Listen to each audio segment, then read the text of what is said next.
Yowza people, this is Sifu Blaps, and this is Blaps Talk, B-L-A-P-P-S-T-A-R-K,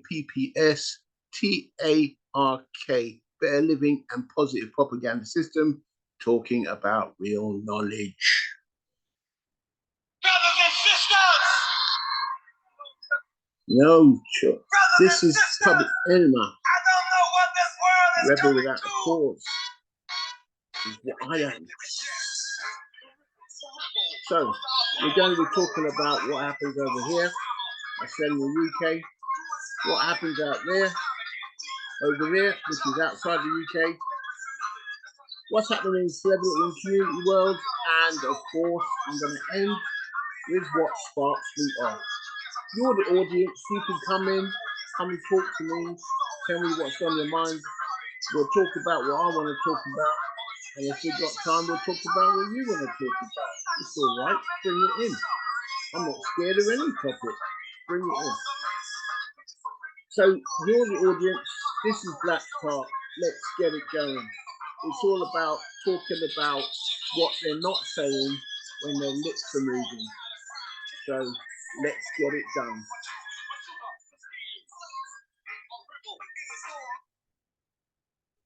Respect to Blacks, respect to Public Enemy, the Rebel Without a Pause, my signature tune. Yes, so like I say, we've got 4 subjects to talk about. We always do this every week on a Wednesday. As you can see, whoops, wrong way. This is from when I was in Tropical. Of course that happened. Boop. Okay, we're good. Don't panic, it's all good.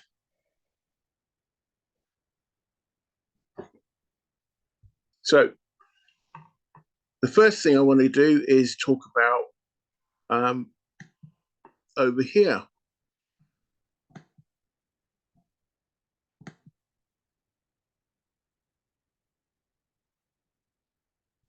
Okay, so this is Catherine, and she's running a school, and her school has won a court battle in the UK over banning prayer. There was a Muslim student who decided to say this is damaging to her religion, it's defamatory to her religion, and she needs to have the freedom to pray whenever she wants, blah, blah, blah. And the school has always had a no prayer rule. So they are not going to change. And they went to court. It all went to court. They had death threats over it. You know what? I'm going to show you the report.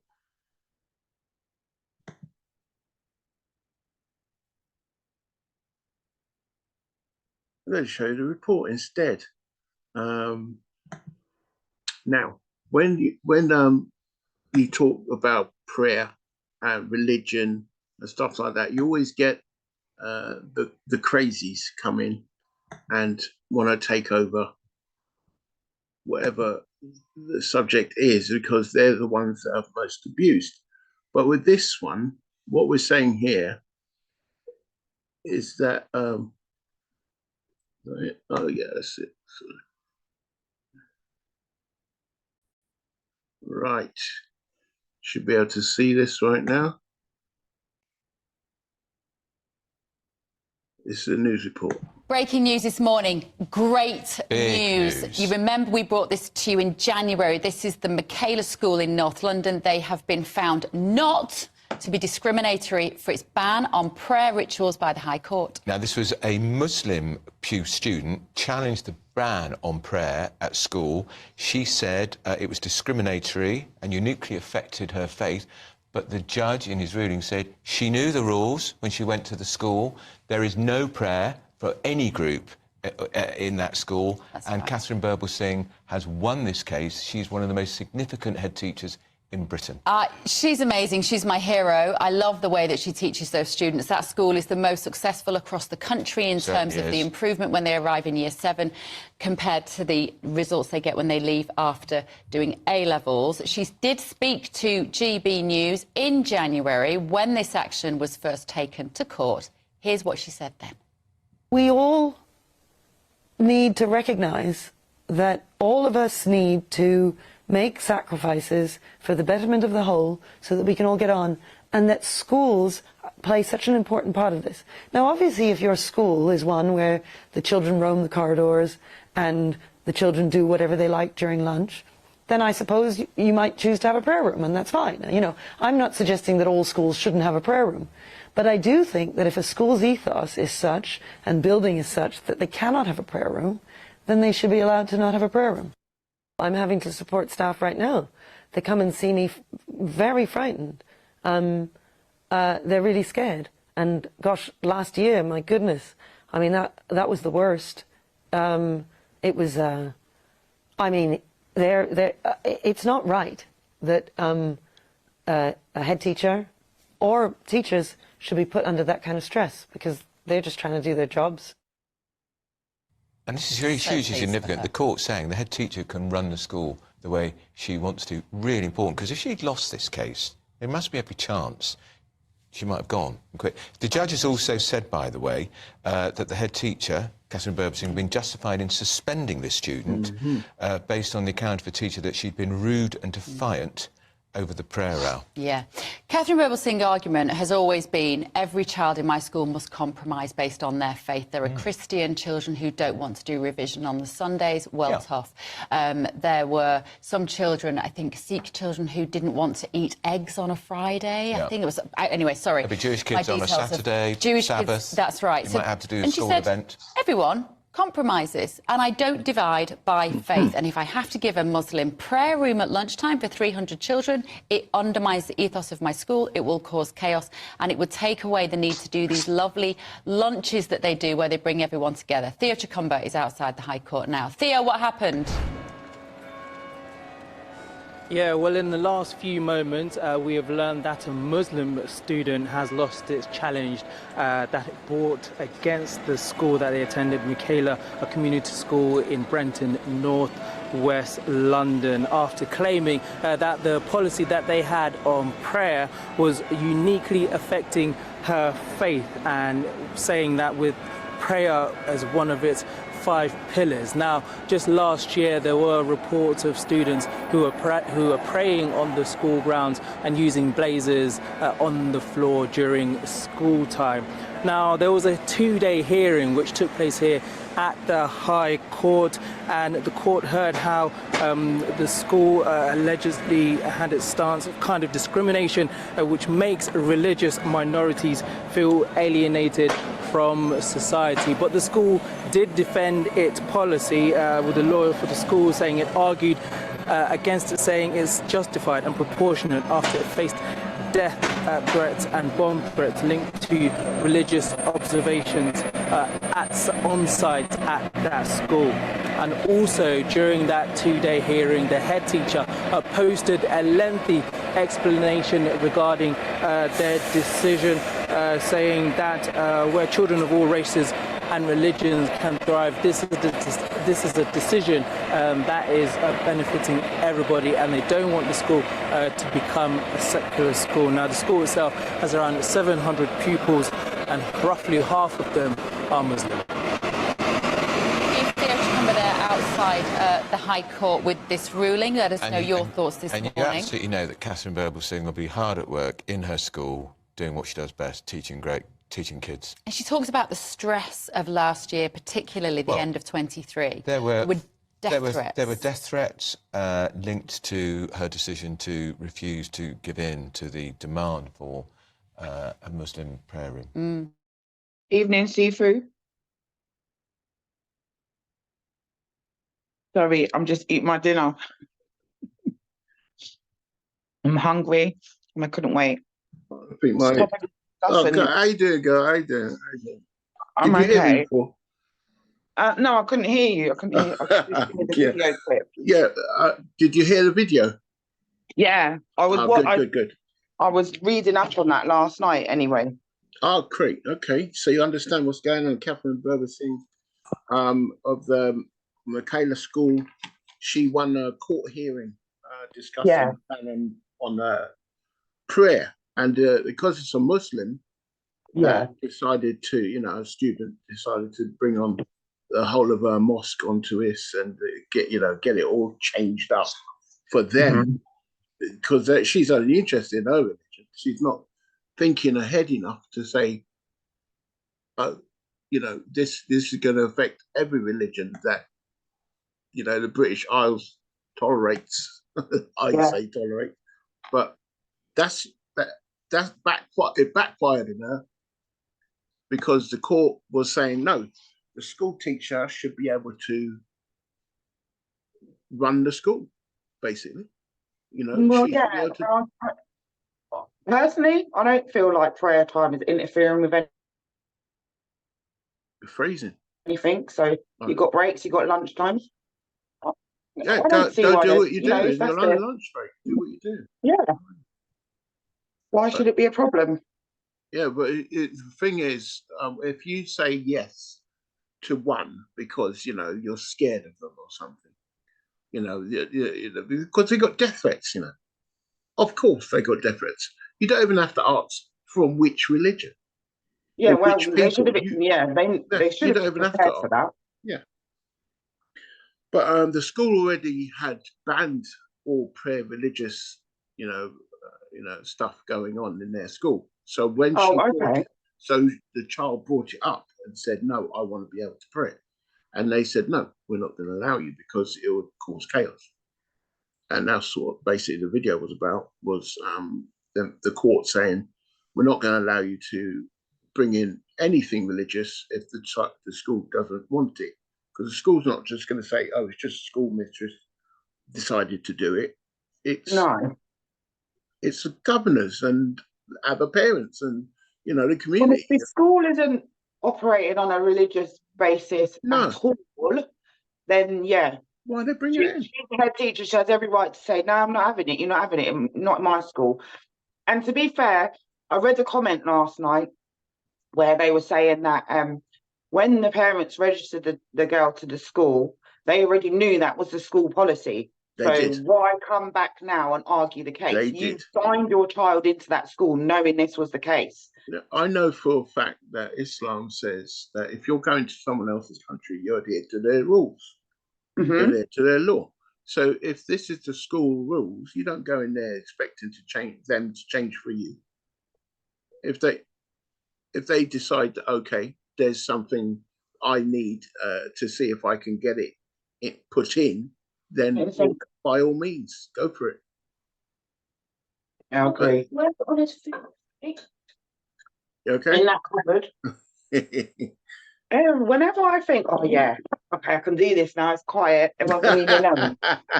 All of a sudden, everybody emerges. It emerges from cracks and crevices. Well, if you want to mute up, quickly. If you want to mute up while that's going on, I'll talk to the people then. Yeah. I just woke up. Naturally. All right, let me put this in his bowl for him. Howdy. All right. Say hi to Sifu then. Howdy. You were Baba last time I saw you. You weren't so much a Baba, but yeah. But he's still having it. Okay. All right, I know, Mummy's coming with it. All right, I'm going to continue, yeah? I did. Let me go and give baby his food. No, that's your sister's food. Now stop. Both of you come out of here now. All right, so what we're saying here is basically the school won out, and I think it's a win for most schools. If they want, they can now see that they don't have to have people come in and change up their plans, their methods, their ethos of their school on a whim, just because they want to suit it to their methods, to their ways. And I think this is a big win for British schools, and it shows that there's becoming a bit of a, not even a fight back. It's just let's just keel over and let them do what they want to do, because we're too scared and they're too violent and stuff like that. So we got, there's people on the run that are teachers in schools. They're there are people on the run in hiding because they decided to teach something about Islam and the people didn't like it. It was just a picture, of say portrayed as Muhammad or something, and people found out about it, and now the person's in hiding. That's happened for like 2 years. Okay, you have to unmute. I muted you. I'll unmute you, shall I can't hear you, Yanni. Unmute. Oh. There you go. Oh, someone muted me. Right. I did. Is all of that happening in the UK? What you just said there about teachers on the run? Yeah. Wow. On the run. This is not even unusual. This happens so much. How you doing? How you doing? I'm good. Respect. Haircut. That's a good hair, man. That's some good hair. Wait, Sifu knows who it is. Of course, Sifu knows about Kid and Play. Come on. Me. Come on. Sifu knows who you are. No. No, of course he does. Wow, I didn't realise it had got to them levels within the schools. Yeah, because they basically want to bring their religion into everything that goes on. But when it comes down to any other religion going in there, they don't deal with the Catholics, the Judaism, they don't deal with Mormonism, they don't deal with Jehovah's Witness, no one else comes in and says, I want this for mine. What the Islam do, they come in and want to put their demand, on everything. And so if you let them get an inch, they'll take 3 months. Take a mile, which is what's been happening. Yeah. So this is one school that is showing everyone else who's a bit skittish about this. Yeah, it is okay to stand up. Yeah. There's a precedent now. So there's a Catholic school in Luton, and everyone that wants to get into this school, which is a very good school, has to understand that they have to be of a certain ilk before they can go into the school.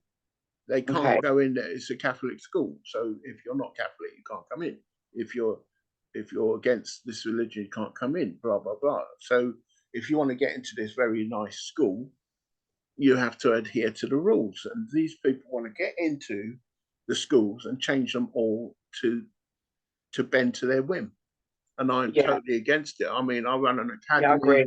I've run an academy in 2016, 18, and everyone come in and said, we want to be able to pray in here. I'll tell them to go on. There's no way you'll come in there and doing what you do. You know, I'm atheist anyway, so but I wouldn't allow it, even if I wasn't atheist. I wouldn't allow it, the church to come in and dictate. So I've always run martial arts classes. Yeah. And people want to come to me to learn how to defend themselves. And it doesn't matter who's teaching you, you're learning from the person in front of you who understands the martial art. So I'd have students that are Sikh standing next to a Muslim, standing next to a Catholic, standing next to a Christian, standing next to a atheist, and they're all learning and teaching and learning from each other, enjoying each other's company, and respecting each other, above all. And it's not even mentioned.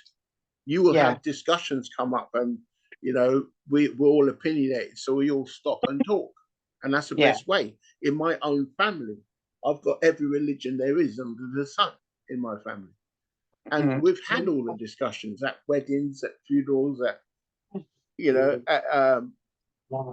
birthdays, all kinds of celebrations and stuff that the family gathers. Yeah, we've talked about this, and we've had our arguments, and we've had our discussions. We understand how far we can go in the discussion before you start treading on people's toes and getting abusive. And it's never got to the point of violence. It's always been on a high discussion level, and no one's ever held back. And it's beautiful. It's awesome because we all understand there's a respect for authority. And authority is doing it that way. You can't go in the army and say, I'm not going to do that unless I can do it. Because why you're joining then, isn't it? Yeah, what are you doing? when you get in, when you're joining something or becoming part of something, you've acknowledged what they're about and you're accepting. You're conforming. Yeah. Yeah. You're accepting that. Go and sit down. Stop it now. Go. Don't do this because you're going to make me get annoyed with you. You knew what I was doing. It's not a problem, but it's just a matter if they want to chat on the subject. They can come in and chat on the subject. I've got no problem. They ain't going to talk on no subject. They're just coming in here because mum's in here and they just want to be nosy to see what mum's doing and get out of what they've been told to do. They might have an opinion. They're not allowed to have an opinion. My children are the most opinionated people on the planet. What are you talking about? As they should be. I just noticed my clock has stopped. That's why I started late. I'm looking at the clock thinking I've got loads of time. It's just moving slow. Okay. Right, so yeah, that's what we're talking about in over here. What time have we got here? Yeah, that's what we're talking about in over here. I'm going to move on. Just before that, I'm going to do my normal CDMA advert. The CDMA is the Community Development Through Martial Arts. It's an anti-bullying group. We mentor and we coach young people to be able to become stronger, become warriors in their own community, and to defeat their fear and doubt and increase their confidence and self-esteem so they can make the big decisions in their life without worrying what other people think. They're going to go from their own strengths and their own weaknesses and understand themselves so they can make the best decision for themselves in that time. To be able to do this, to be able to construct them, so we have warriors at the end of it. We have 9 initiatives devised by myself that deal with 3 for mind, 3 for body, and 3 for spirit, the character traits. And we test them in these character traits. We pressure test them, so we find out as soon as possible where they are weak.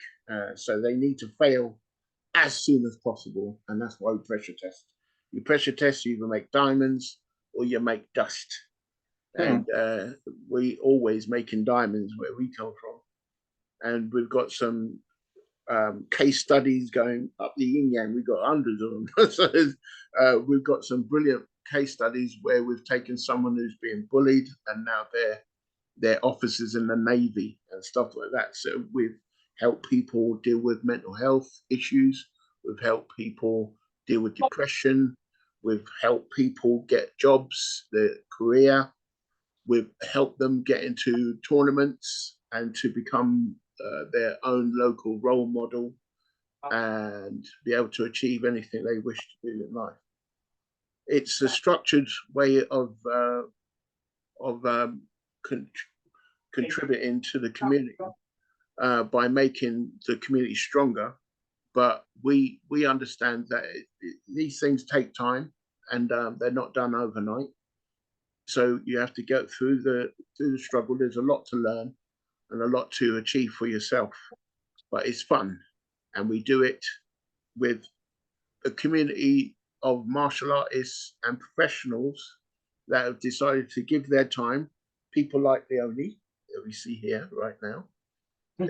She is in the past helped with community projects to deliver whatever projects we're doing and to deliver initiatives that we display, the services that we deliver at the CDMA. We're going to get a building this year. Brilliant. And we're getting funded. We get a building this year, possibly around July, and we'll be able to restart what we were doing in the town centre in Luton, where we were giving away books for free, as well as providing all the initiatives of the CDMA. Oh yeah, that was brilliant. That was an awesome place, and it's a beautiful place. We can call it People's Peace Portal. That's what we're going to try and get in every town in Luton, a People's Peace Portal, where they understand they can learn the way martial artists do things. That's what we do in the community through martial arts. We teach you how to use your martial arts ways, your martial way method, your Wu Day, your code of ethics and moral values, to do anything in life, to wash your dishes, how to dress yourself properly, how to make the bed, anything you wish to learn, you use the martial method to do it, and therefore you become a warrior and strong enough to say no to the wrong guys, the wrong people. Right, that done. I'm going to move to over there. What's happening over there, which is outside the UK? Let me put up my Over there, as in over there. Hold on. everywhere else but here. Everyone else but there. Well, it doesn't matter where it is in the world. It's over there. Right. So that was over here. That's Catherine. We're going to talk about the Paris Olympics coming up. Well, the French Olympics. Okay. I hope it's being held in Paris, but I assume it would be. We call it the Paris Olympics, the French Olympics. What we're saying is since everyone, the world, gets together and plays together and competes together in the Olympics, it's a wonderful thing. Every 4 years we do this normally, unless there's war. Sometimes when there's war, we delay it, or some countries may not compete. They might protest because certain allies are being involved in conflict around the world, and they don't want to be seen as an ally that is going to or someone that is against the person that's an ally against their country competing. It will be too offensive to their country to compete against another country they're fighting against outside of the Olympics. So my question is, will France, because they're involved in Israel, protecting Israel against Hamas in Palestine, in the Gaza Strip, will this be the most under attack? Will this be a time for politics to raise its ugly head, for people to either belay the Olympics or protest while they're in the Olympics, or have certain countries do demonstrations when they win a medal, things like that? Are we going to get another one of those kind of Olympics? When Vietnam was going on, you had people that were demonstrating, and competitors bail out of the Olympics, and everyone was expected to see them. Oh, is that going to happen, or is it going to be a regular Olympics and everyone's nice and conducive to peace, and let the Olympics do what the Olympics does? That would be nice. And because France has a history with of oppression, that some religions would say oppression against their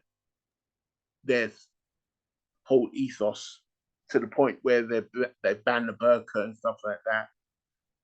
Will they use this chance again, because the war is on, to raise the optics of their struggle against France? Or will France just stamp it out like they normally do? That's the question. What do you think, Leon? I think we'll probably have an Olympics where there'll be protests. Mm-hmm. There'll be protests against certain countries when certain countries win medals. I don't think it's going to be your typical peaceful Olympics like what we used to. Right. I definitely don't think so. Because when is it due? This year or next year? This year. It's this year, July. Yeah, I don't think it's going to be a peaceful Olympics.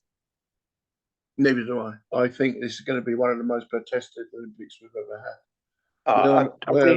We're on the verge of World War III here, France, UK, America, all allies to Israel, and have been opposed to Islam. Very, very defensive against Islam, I should say. I don't think they've been opposing Islam, but defensive. Not allowing them again. It's kind of like what we were talking about over here. they're defensive against Islam taking over, or pushing too far and impeding on the regular culture of France. Yeah, understandable. For 2,000 years, 15. Let's give them 1,500. Let's be nice about it. 1,500 years, Islam have said, right, we're going to take over your territory, and you're all going to become Muslim. You're going to take on, or you'll just be dealt with. We'll give you a choice, and if you don't make the right choice, goodbye for you. And then people have hit back at you, call yourself a religion of peace. How is it that you're always going around saying this stuff, and Allahu Akbar and jihad and all kinds of religious war and religious struggle against the infidel? And then we're supposed to believe that you're a religion of peace, and you're really not after bringing Sharia everywhere and having us all under your thumb. And this is the hit back when you've got massive things like this. This happened in the World Cup a couple of years ago when it was held in Qatar. And they said, right, no drinking. No drinking. Oh, yeah, that's right. They was banning everyone. Yeah. Yeah, and they were going to give players yellow cards if they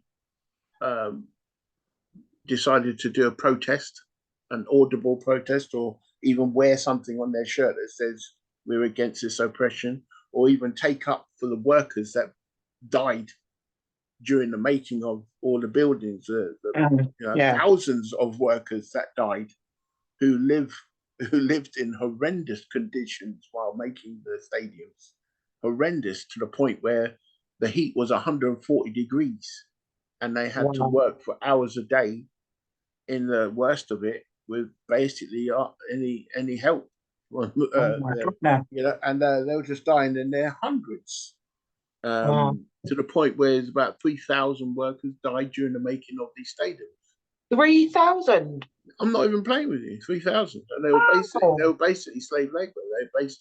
They came from obviously India and places where there's very low. Where they get cheap labor. Yeah, where they can get cheap labor. Basically brought them in as slaves. And back in the day, we're talking 1,500 years ago.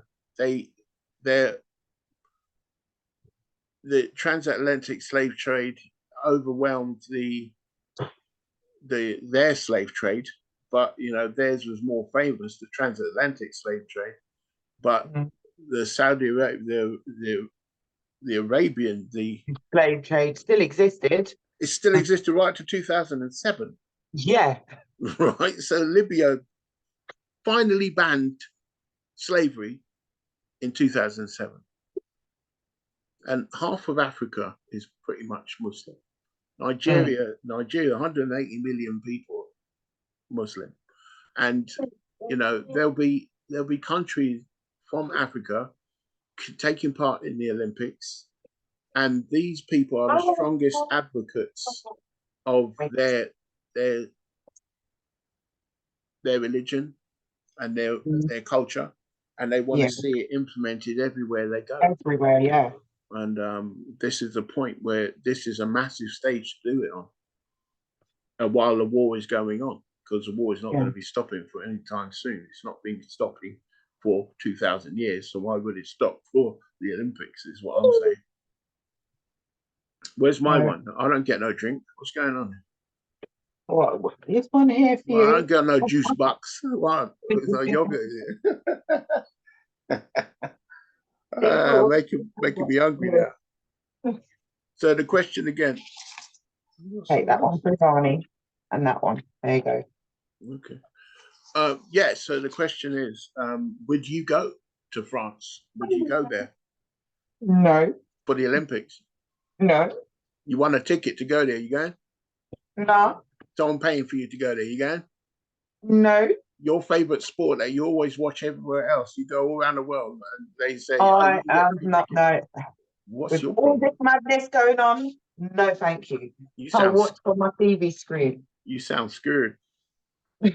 Wouldn't you be scared? I ain't scared of none. You know me. I'm like, well, do it. If you're near man, do it. I'll be like, Right, Ice Cube. but most people ain't like me, so you can't really ask me. So. No, there's a bin in there. Just put it in the bin. That'll be their time to get me, but you know what I mean? It's just like, we're fed up of you chatting about us, you know. I don't, normally I don't even talk about it, but it's just like it culminated today. It's just coincidence that these two things are the things I want to talk about, and they're both on the same night. They're both coincidentally talking about the same religion, and I'm finding a lot because I watch a lot of Speaker's Corner, and I've always been outspoken against any religion because I think it's holding humanity back. It's not doing anything for us. I agree. I'm like, so what if you believe? What have you done for me lately? You know, that kind of stuff that Murphy said. What have you done for me lately? It was Janet Jackson, wasn't it? What have you done for me lately? But Eddie Murphy was like, what have they done? He's talking to his wife and saying, yo, and the wife was saying, what have you done for me lately? Remember them jokes? Classic things, man. Yeah, go ahead. No, but I'm saying religion is just, as far as I'm concerned, religion is destructive and it's just all about power and control. You don't have to conform to something to believe that there is a higher power, if that's what you want to believe. That's up to you. Yeah, exactly. I don't mind what you do with it. I always ask the same question. What are you doing with it? Yeah. You know, how is it benefiting me who does not believe in it? You don't believe in unicorns. You do not believe in them. Why not? Is it because there's no evidence for them? I believe in unicorns. What difference does it make to anything? Yeah. It doesn't make me do my job better. It doesn't make you do your job worse. You don't believe. So you believing in a higher power, it's got nothing to do with my life. Nothing at all. It's got nothing to do with anybody else. It's not changing anything. Belief. It's like you talk about flat Earth. Some people believe the Earth is flat. Okay. These people should be jailed. But in my opinion, but they're not doing any harm. And I'm like, so what if it is? What are you saying now? What? Why are you silent now? What's going on? I've just ended the conversation because I don't care. It's not going to change anything. It's up to you, isn't it? What you want to believe. Why can't you teach that? Why does someone else have to believe the same? Why do you have to force what you believe on somebody else? There you go. Like, we're all individuals at the end of the day. What you believe is what you believe. What I believe is what I believe. It's a personal thing, isn't it? Absolutely. Subjective. It's a personal thing. And that's a thing. I tell people the same thing. I believe my trousers are made out of carrots. What have you got to say about it? You don't care. You could just say, if you want to get involved. I believe I identify with a panda, as a panda. I'm a panda too. I've been called Kung Fu Panda because of the dark circles. Tell them, come at me. I am a panda. Bring me my bamboo. And no one brings me bamboo. They're always like, shut up, you fool. I'm a big man. Yes, you're not a panda. Yes, he could do Kung Fu, but that panda is a cartoon. Stop it. And I have to start listening someday. And it's been 2,000 years. And I'm saying these people have not been listening. But since, when the listening started, was when mobile phones started coming in and they started getting the internet on mobile phones and people started bringing up Google. And now it's let's find out. Google, the Oracle, will bring us the answer. And is Islam right? No. See? That's when the problem started. All religions are getting defeated because it's one of them things where I can get one over on you if you do not have knowledge, if you do not have a way of checking me. But when I do have a method of checking, I just like, hold on a second. Before I take this loan at 49% with you, I'm going to check if your rates are fine. And I check it in a heartbeat. No, the proper rate for this loan is 3%. Stop it. No one can do it anymore. No Take problem. yourself to the bathroom and go and wash your hands. Go wash your hands. Look on there or on the radiator in the front room. If not, then it's in the bathroom. So again, France is doing the same thing. France people have access to books.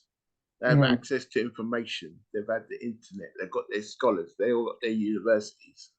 And the more questions you ask these people, and the less chance they've got of saying, stop asking us questions or we'll chop your head off. And you have to answer the question. The less answers they come up with. And the God of the gaps just shrinks and shrinks and shrinks till it's no more. Yeah. And I think that's where we get the prayer symbol from. You stop praying and certain things start happening.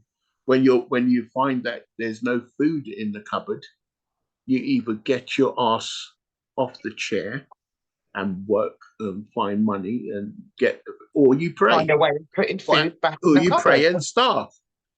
Wow. That's what religious people do. They pray and starve. They pray and starve. That's fine. That's all right. I can tell you the amount of times people have stopped me and I've gone to places for like food banks and that. Yeah. You get talking to the people that run in the food bank. Where we were, it's churches. It's all right. It's only seafood. It's all church. It's all church. All church run. And the amount of people have told me, like, oh, just pray to the Lord. He will provide. I'm sorry, I got no money in my pocket. I got no food in my yard. So you're telling me to go home and get on my hands and knees and pray to I don't know who.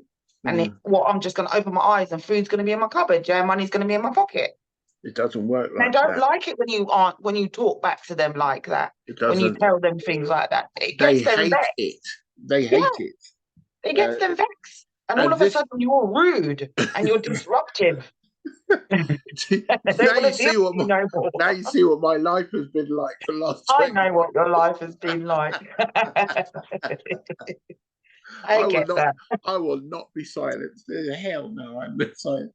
And I don't care who I'm talking to either. It could be the Pope, as far as I'm concerned. You're going to get embarrassed and you're going to get vexed. That's what's going to happen. Because you might just, if you're humble, if they're humble enough, they might just enlighten themselves a little bit. But those are few and far between them ones. No, they won't. You don't really come I can across bring them a million questions. I got 2 questions I ask all people who think they know what their religion is about. 2 questions. And do you want to try? Do you want to hear them? Go on, yeah. What are the 2 questions? Okay, the first one is, what does the event horizon of a black hole taste like? Okay, good one. Do you know what I'm talking about? I think so. Go for it. So. This is good. Go for it. Okay, event horizon of a black hole is what you see, or what they would see of the black hole, like the entrance of the black hole. That's how I'm imagining it. That's what I'm thinking. You must have been a teacher. And you're asking them, what does it taste like? Yeah, what's it taste like? Yeah. What? Why don't you know? Yeah. Why don't you know? I don't know because I've never tasted it. Who could tell you? I actually don't know who could tell me other than someone that's tasted it. Like who? Does that person exist? I don't know. Let's find out. Let's say it's your God. You know, the spaghetti monster. Or so bring him in. Let me ask him then. Bring him in. Let me ask him personally. No, why didn't he write it in your book? And let us all know. What is it? 2,000 years ago, weren't no spaceships? No, but wait a minute. He exists in all time. Yeah, then he should know this. He will know there's going to be mobile phones that's going to cancel him. He should know. He should know that there's going to be internet, and the internet will destroy religion. And all of that should have been in those books. There you go, because he knows. Oh, there's going to be a car soon. You won't be able to. You won't have to use these camels and stuff. Why don't you go and pick up that rock over there and bash it a bit, and then make a brick out of it, and then we can make buildings and then machines. What do you mean by machines? I mean automation. There's oil under that ground. You can make it to fuel your. Why don't you tell you all that stuff in the book? Because it doesn't exist. He didn't even tell you what's in the stars. People out there thinking of flat Earth. Because their book said it's laid out like a carpet. Oh yeah, the second question is, if I am successful, without your God, and you're successful with it, doesn't it make your God irrelevant? Say it again. If I'm successful without your God, or there's millionaires out there and billionaires, and they've been doing philanthropic work, whatever you want to say, but they're atheists, and there's people out there with God who've been doing all their works with a God. Doesn't it make your God irrelevant? Yeah. There you go. But this is why they don't like you. They'll never give you a straight answer. They'll never give you a straight answer. They can't. There is no answer to that apart from out. You've had your dinner. Go. Well, I tell you, I don't know how you know what, I've been there before. I've got my 2 youths. I've done my work, but I've got thousands of other youths. But I give them back after a couple of hours. Yeah, see, you give it back. I don't get that luck. But to bring up youths today with their appetites and their energies and their questions, I'm just like, it's hard work. I said this back with Champagne Carlin and them. It's hard work. But that was hard work. That was not hard work compared to this, I'm telling you. Damn. 21st century youths, 20th century youths, they had, they were a bit more on your side, but 21st century youths, they're different breed. They're different, man. They are entirely a different breed. I thought I didn't give a fuck, but these youths don't even know how to give a fuck. Yeah, give a fuck. What's that? They don't know about that. They don't even know how to do it. Just ain't got an idea. And everything has to be immediate with them. Everything has to be now. It's a cyber generation. I've pressed the button. Anything. They just want it now. Yeah. I did that, so why ain't it here? Why don't I have it?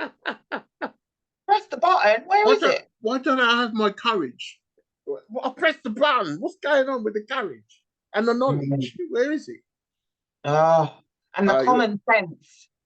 The common sense, mate. They can't get it. They don't get it. They have to work at these things that are worth having. And they don't get why they have to work. My mate got it in 10 seconds. He asked his mum and he got it. And why can't you do it? Why are you less than his mum? Is his mum better than you? I'm like, go ask them, go live with them and find out it. Yeah, we'll do that, isn't it? Business. I stay the same with these lot. Well, as close to as I was with them, and they'll come to me with things. You've had your children. My answers for them are like, they look at me like, what? And on a few occasions, they've even said to me, but you're our mum. How can you be a mum? You're supposed to care. Well, I do care. But I don't care about that because it's irrelevant. It doesn't matter. It's not going to benefit you in any way. And I'll go in on them. By the time I'm finished. They've learned. You're going to learn today. Yeah. No, right. I see some meltdown with their children because their child wants something and they can't tell their child no. And I look at them and I think, you're actually going to let your 2-year-old bully you like that? Oh, wow. I go to a crowd of women in a course and I'm saying, to be able to control your children, you have to understand you don't need to count to 10 in your mind. You just need to know you're in charge. Yeah. And they're nothing without you. Okay, they're nothing without you. And once you get 100%. that understanding, and you say, it's going to be my way, and we'll stop there, then everything comes into line. Everything comes into line. Okay, so go upstairs and go to bed. No, can I stay home? Why are we arguing? Why are you asking me a question here? What did I just tell you to do? Mm-hmm. If I did, it was the. But we were old school. We knew better. We knew better. But these days, it's like I ask them, okay, cool. We're going to reason about it. But at the end of this, you're going to go upstairs and go to bed. Yeah. Right? Because if you don't, I'm throwing you out the house this minute. And you can sleep outside in the cold. And sleep out there and stay out there. Mm-hmm. Right. So let's have the discussion now. Why should you go upstairs and go to bed? And the silence comes. Yeah, I've done this many times. And it's why can't you do it? As an adult, why can't I do it? I've had women who've got grown ass man for youths telling them what to do. Clean up my yard, clean up my room, mum. Why is my laundry not been done? Why is this what? Not been done because you didn't do it. Simple. They can't beat him and they think there's no way around it. My hands are tied. Yeah. I'm like, just wait until they need you. Better still, put them outside, lock the door. But this is what parents have to do. Let them know. Mine will know. They try it with me. Well, you get reported now, won't you? You know all of mine, but they will tell you. They push the boundaries. Like, for example, bedtime. Trevay is my biggest challenge when it comes to bedtime. Mm-hmm. This boy does not believe in sleep at all throughout his whole childhood. I can't even argue with that because I was 3 years old going to sleep at 2 a.m. every night. So, and I still do it now. So that's this child. I was a different energy. Back in the day, they said I've got ADHD. You know what I mean? Yeah. I'll be diagnosed and drugged up a long time ago. Yeah. Well, this is what they're saying about him. They think it's ADHD, but he ain't had no drugs. He needs Ritalin. Okay. Kiddie crack, yeah? Mate, not my child. But this boy, he gives me challenges at bedtime. I'm in charge. You have to, as a parent, especially with this generation, like you said, when you tell them to do something and they defy it, go into reasoning. Because when you reason with them about it and lay it all out on the table and they can see it all, they've got nothing to come back with. Yeah. And the only other thing is come out my house or take yourself to bed. And they know themselves. They know what the choice is going to be, whether they know they're not going to like it, but it is that choice. I'm going to bed. They always make this threat.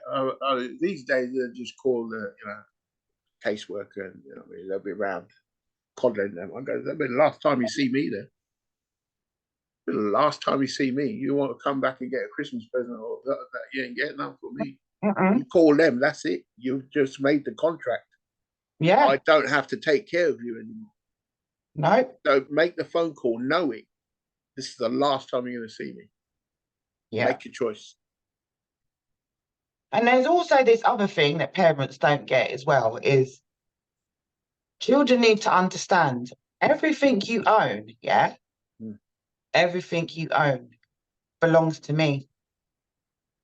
Because I paid for it all. You borrowed it. In there. You're borrowing it. You're making use of it. I'm just loaning. It's just on loan to you right now. Understand that, yeah? It can be rescinded at any time. Right, thank you. So with this new generation, yeah, that's what you have to put on them. That's the only way you can get through to them.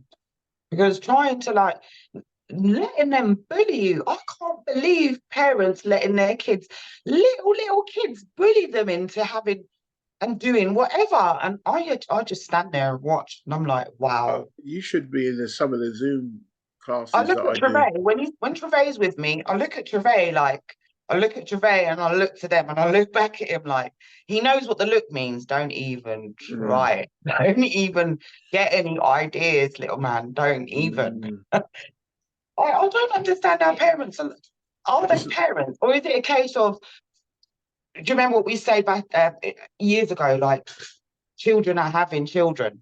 So is it a case of that? Yeah, but if you raise them right, then their children will bring up an adult. You know, that'd be fine. But these children these days are not being raised right. No. They've been raised to think that they can do exactly as they please, and we've got no say in it. They're not being raised at all. They've been They're drugged not. up. They're just being, yeah, exactly. They're drugged up and they're just given everything.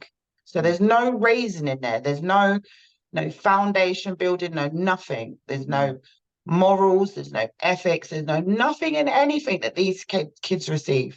I mean, we could tie this right back to France right now, right, and keep this still. France is the mum, and these people coming into France, just like coming into England, are the babies. Yeah, come to say, I want to do this, I want to do that. So no, this is how we do it. And they say, no, we want to do it. Okay, we'll give you a little leeway, but you eventually got to understand, we let you in here. Yeah. You know what I mean? Yeah. We let you in here. So, you know, it's not like we can't throw you back out. Exactly. And we've found out through Windrush that, you know, oh yeah, you did something bad, now we're going to send you back. And, you know, you killed someone while you were here. And because you're a descent from Jamaica from or Africa or whatever, we're going to send you back to Jamaican prison. Yeah. Where you've never been. You've never been to that country. Never been in that country to do your whole entire life. You're born here and they're straight up ready to send you out to somewhere you've never been. Just because. This is the most racist place on the planet, and people don't understand. No, they don't. I had a conversation. How deep the racism is. No, they don't. People don't understand with the UK. I heard a conversation with one of Shantae's American friends a few weeks back, and I was talking to him about, we were talking about the difference between black in America and black in the UK, and the difference between racism. And he was saying, like, there's not really, you don't really see much racism in the UK. And we was like, yes, there is. They teach it here. You don't get what you get, and it's in your face, and it's from history, it's historical, yeah. But you all are, as we see it, you are a collective. But over in the UK, racism is like, it's not in your face like it is for you lot. It's endemic. It's ingrained in everything, everywhere. There's no escaping it. It's the best way to find out if something is racist is try to get something done. Try to get something done with this skin color. Yeah. And see how far you get. As soon as you get into trying to get into a job, what ethnicity are you? We need to be fair on this. And all they're doing is nah, maybe. Yeah. See what ethnicity you are. And then when they see you in the job interview, of which I talked about last week, one of my personal hates is doing a job interview. They just want to be, yeah, we thought you were going to be like this, so no, sorry, you didn't make it today. But they say it in the nicest possible.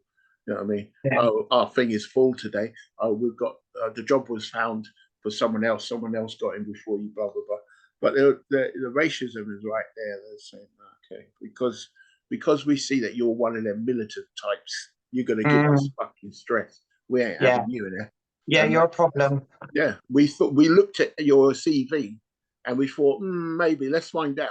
Do the job interview. Yeah. And then they looked into your eyes and were like, hell no. Not this one. No, definitely not. Strike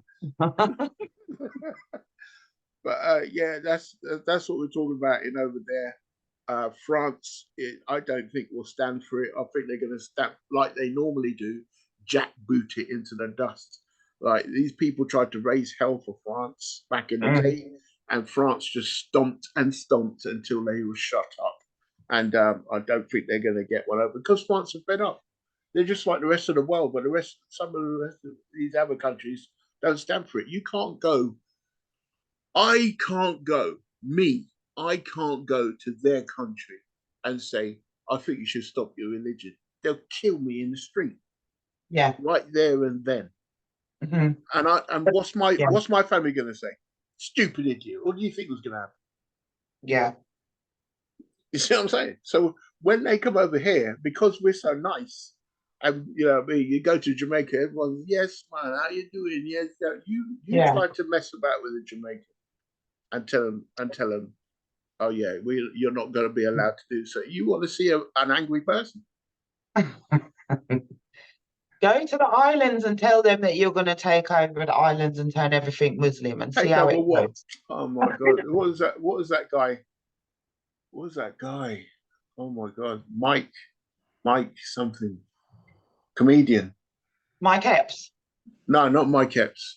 Is older one. He's dead now, but he did a brilliant thing about people coming on an Air Jamaica plane to try and kidnap everyone, kidnap the plane, hijack the plane. You're gonna hijack the plane.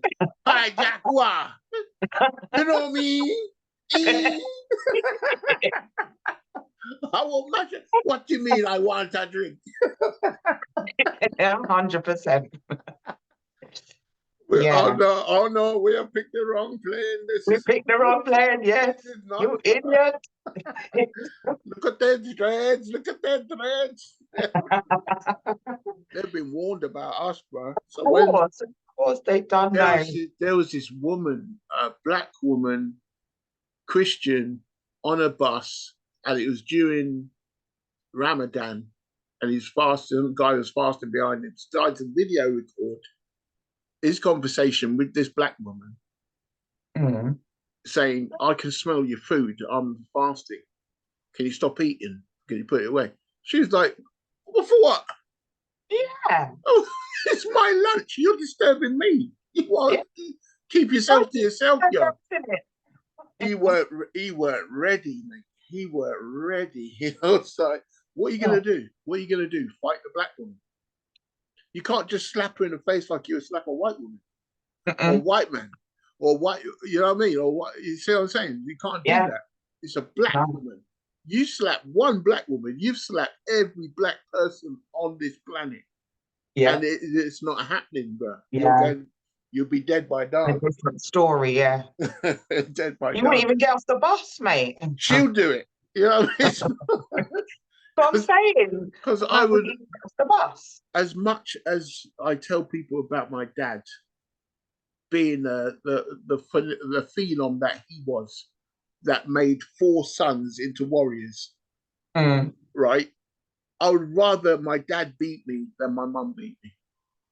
And my mum don't know no martial arts. She don't need no martial arts. I think from West Indian backgrounds, I think we can all agree on that one. Yeah? We all feel the same way. boy, my dad nearly, well, I tell that story so much times that it just upsets me. Fucking every time I tell it, I'm just like, nah, I should be over it by now. Nah, I still feel the fear as I tell the story. Every time I tell the story. Yeah, of course. That's why we still tell the story. You want to hear the story? Still there. You want to hear the story? Go on, tell me the story. I'm not sure if I've probably heard it. I think I'll tell you the story when we're not running. When we're not recording. I want these people to see me bawling in tears and things. So like, it was basically what happened was I went out, come back late, and my mum was like asking me. This is me. I was about 15 years old now. I'm 15. Okay. 15. Picture this. I'm 15. I'm almost a black belt in karate. I knew 2 martial arts before I started learning karate at 15 years old. Right? Okay. I was a brown belt in judo, Fai taught by my dad, and I'm into karate now. 15 stone brick shit house. People used to tell me you look like Linford Christie, because I used to do sprinting and all kinds of rugby and football and everything. I was feared in the community. Come home late, mum slapped me in the face. Where you been? Where you been? Slap. Can't do nothing because mum. Yeah. Right. My dad's standing right behind her. Right. Questioning me too. And she slapped. Where you been? Slap. It's getting stingy now. Slap. I can't do, but mum slapped. And I went like that to defend because I'm going back into my martial arts. Oh, wow. At that specific moment, my dad turned around and push my mum out the way, drag out the drawer for the knives, and took a knife out to stab me in my stomach. And my mum just went, bam, strap his hand down, and I ran out the back door. Wow. Right? And I ran out the back door to escape. My dad was ready to drive out. Okay, so I come back, I think it's 2 days later or something. And back in the day, you know, is this 70s, 80s kind of thing, about 80, 81 or something like that. And you could leave the back door open, you know, back in the day. So I come back in, I'm sleeping back in, see if the light come on. My dad waiting there. This is a couple of days later, waiting there for me. Wow. I'm like, Dad, I'm sorry. He just would not come up to me and give me one dig in the stomach to the point I was on my knees on the floor trying to breathe. Me never want to see you breathe until your mother again in life. And I was like, okay, trying to talk. Yeah. Told you. Don't. And I've seen that happen. I've seen that happen with my own eyes. Yeah. And I with my was brother. like, you know, this is the proper way we're supposed to see how to deal with our mums, because we got the disrespect today is unreal. It's crazy. Unbelievable. I'm just like, if you ever did that to mum. But the thing is, where I get the fear from my mum, because my mum would grab whatever's close to her. What she won't even look to see what she's grabbing. She just grab it. To beat. That's what my mum used to do. Right. And I think I've got a hypothesis here. I think they were trained. There's a school in Jamaica.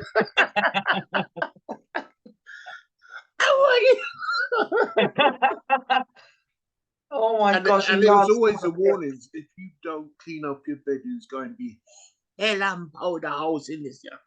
I was like, what the hell is hell and powder house? Up to now, I don't know. It's like a few years ago, I was asking Mum. Don't ask. Come on. What is hell and powder house? What is that? I don't know. So we used to say. So it's like, you don't even know what it's just my mum taught me was what my mum used to say. It just rolled off the tongue and sounded good. Victor, go and get me a drink of water. She's in bed. I go, okay. I know the beating's coming one day. I did something wrong. I know the beating's coming, but my mum's going to give out the beating, not my dad. My dad will give me a beating immediately, or tell me 2 o'clock I'm going to come back and beat you. It'd be 1:59 and he'll beat me at 2 o'clock. That's my dad. But my mum's sneaky as well. It's because I'm a sprinter by now. I can run away, right? So I'm too big. So, but if she gripped me now, she can hold me and beat me. So, so she come up to the bed now. She's under the bed cover. As soon as I reach out, she grabbed my wrist, and she fully dressed under. Remember how Hoover used to have a metal tube. ours was. Yeah, that's what I know. They come in sections, like. You know what I mean? They come in longer parts. And you used to whoop whoop, and you just hear the wind coming. The wind blowing through the post. Yeah, I know what that feels like. Yeah. And anytime I see France dealing with people who rising up against them, France was like about defeating rebellions, man, or making them themselves. And they just They're just in a different class, man. They just defeat everything. They just keep bringing out the military to this full-blown missile on their own people. They don't care. As you come to rise against them, they'll crush you. And that's why Islam doesn't like violence. And I think that's what's going to happen. July. They're going to try and do it rebellion because it's on the world stage. Anyway, that was roundabout. It's a good reminisce. I'm sure you're one of them old school mothers yourself. That will bring the hell and powder her. Oh yeah, we bring hell and powder house to them. They don't know. These don't know. Don't mess. They don't want to find out. I strip when they push it. I will strip them of everything. And they will cry it's unfair. They don't believe I'm going to do it at first. But then they see, but then they see I've done it, and it's like, what? Wow, she actually done it. I take everything: mobile phone, games, consoles, remote controls. Oh, you see how you are now. You see, I can see that you got a little chink in your armor there. The chink in your armor is that you didn't mash it up. My dad would mash it up. Oh, I've done that before. You see what I'm saying? Mash up. But then he was like, I ain't gonna buy you another one. So you know you're never gonna get that again from him. You have to go to mum to try and get it replaced. You know what I'm saying? But mum you'd have to do X amount of work to get that back. But like with my dad said, I'm gonna mash that up if you don't do that. Are you expecting not to mash it up? You're mad, man. My dad just get it done. You just do it. Me and my brother knew if my dad ever threatened us to mash up anything, we knew it was going to get mashed up if we didn't do it. So you do it. And the thing is, it would get mashed up, and then you would get mashed up on top. My mum was like, I brought you in, I can take you out kind of attitude. And so when she's saying, I'll cut your throat, right? I'll do it, I'll cut your throat, right? Or I'll poison your food, or I'll do, you know what I mean? You just have to think, would she do it? Yeah, I'm gonna clean up my bedroom. I'm gonna clean up the bedroom. Right. Because yeah, my mum is probably practiced at their writing school. How they teach them all in before they ship them out to the UK. They all went to the Jamaican school of hard licks. Hard licks, yes. I've been to that school. I see what the courses are like. And it's the same. It's like the old school people love me when I'm teaching. When they come to the class and they see I'm running and ragged and press ups and run up and down and do the kung fu, low squat from push kick. It's like, this is good. I like this. You teach them hard. Yeah, nice guys. We like the way you teach Rama. Yes, respect, man, respect. And I'm like, I see where you got the same beatings I do. So they want me to have a boot camp. Oh, that would be brilliant. Oh, see you already. Look at this. That would be amazing. Or they want me to have an academy. And I'm like, no, I think I'm going to have to. I don't think I'll get funded for a boot camp. Yeah. I think I'm going to have to get funded. On the back burner for later on. But that definitely has to come later. So, Sifu, come here. You have your funding now, isn't it? Yeah. You're going to make the boot camp? Yeah. Bring the boot camp, man. What? My son need a me. Oh my gosh, your boot camp, you wouldn't be able to run one of them boot camps for like just 12 weeks and done. Your boot camp would have to be running weekly. All the time. Serious. The amount of people be bringing their children to you for that boot camp. Oh, well, I don't know if I could run. Could you reckon I could get away with running a boot camp? Yeah. You're a qualified martial arts instructor. You're Sifu, you're Victor Evelyn, you're like old school. We come from that old school stock, yeah? You can run a boot camp. I know I could run a boot camp, but will I get away with it? You will get away with it. You will get away with it. Come on, man. We got our social services down there. Look at these other existing boot camps around the world. They get away with their fat camps. Come on, man. What fat camps? You think I should do? Yeah, start next week. Yeah, and you think of the turnout. Think of the turnout from your boot camps. The kids coming out of your boot camps. You're gonna have some proper bad breed youths coming in And when they come out, you got golden child. Well, this is proved, all right, because I go into schools, you know, martial arts anti-bullying campaign and collectives, and we come in, and first thing I do at the school is say, look, bring in the people that are repeatedly in front of you. I want your worst. Bring them in, and I'll teach them for free, and you'll see. And because the first thing they always ask me, these bullies, is how can I punch someone better? You know what I mean? How can I fight better? I'm just like, yeah, if you listen to me, then okay, I'll show you. And then they see what power is like, and they see what pain they can get from me, right? Just for me doing the minimum to them, they start respecting it, and they start understanding that if they want to get that kind of power, that kind of delivery, that kind of control, then they have to listen to me. And that's when I start getting results, because they're standing next to the same person that they bullied, and the person that is the bully is getting bruck up using my system. So being able to defend themselves easily now, because they've got the same kind of understanding. So that when the bully goes back out now into the world, they get the same feeling I got when I first went into a Wing Chun school.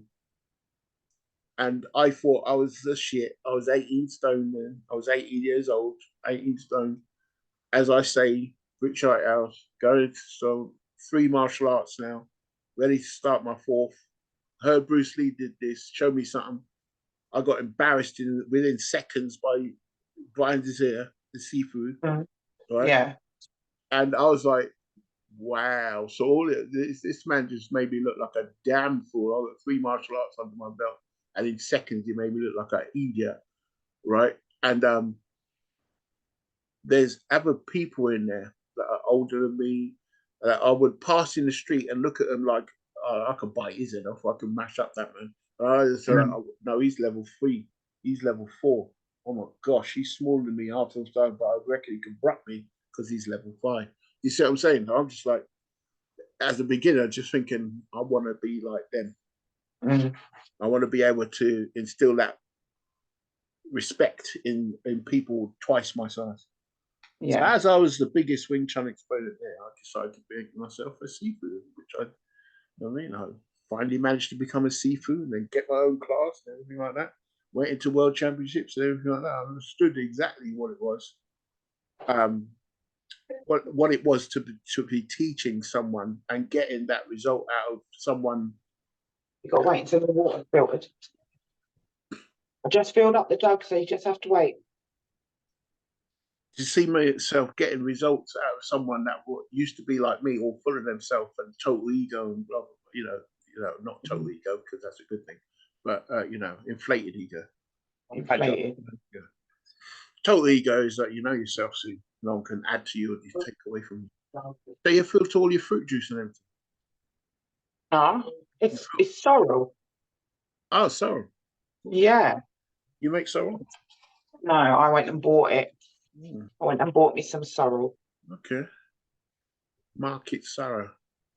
Oh, I need to try and do. You have to make that yourself. Discipline myself and pull myself away from all the crap I've been eating and bad habits and sort myself back out, because my kidneys, I need to keep my kidneys at the level that they're at now. I can't afford for them to deteriorate anymore.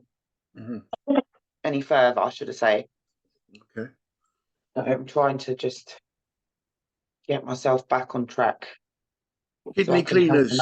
Sorrel is a good kidney cleaner. Yeah. Get all the garbage out. I've got some Cersei as well, so I'll be boiling up some Cersei tea as well. Cersei tea. Well, it's like the 70s again. The hell? Hey. Mum was always boiling up that stuff every minute. Yeah. My mum was as well when we were kids. We had to drink that every week. I remember that. Yeah. Every Sunday night. Get it down your head. Yeah. Come have your Cersei. Me and my brother, we'd do everything to get out of it, but there was What's no that nastiness? A nasty teaspoon of sours, isn't it? What they call sours. You have that? When you look in the bottle, is full of roots and all kinds of sitting there and put brandy. Yeah. Rum in it. That's it. And then you take a teaspoon of that and clear up AIDS, Horrific. cure cancer. Epic. Whooping them up. Whoop. Drink that. Slap in the face. How it was. My uncle used to, when we used to stay at my uncle's house, he used to give us liquid of life. So why is it always the uncle that knows all this stuff? We had an Uncle Teddy. Did you have an Uncle Teddy? No, Uncle Stanley. Uncle Teddy was back a yard, bro. He used to walk down the street back a yard and say, see that plant over there? Cure stomach ache. See that one? Cure diarrhea. See that one? Yeah. Will make your belly bud, but thereafter that, you clean out. Yeah, all right. So it's like, what? Let me take notes of all this stuff, man. Yeah, that was my uncle. Don't eat that one. That one nasty. Yeah. Because we used to feel like if we stay at my uncle's house and we get away from the remedies, the daily remedies at home, the bitters and all the nastiness. Bitters, that's it, not sours, bitters. The bitters, yeah. We go to uncle's and it was 10 times worse. Oh, because we had them on a regular stock of times 10 of what we had. Yeah, and everything rabbit's foot on. Yowza, I want to look at Chantal. Yeah, right. Yeah, I'm okay. How are you?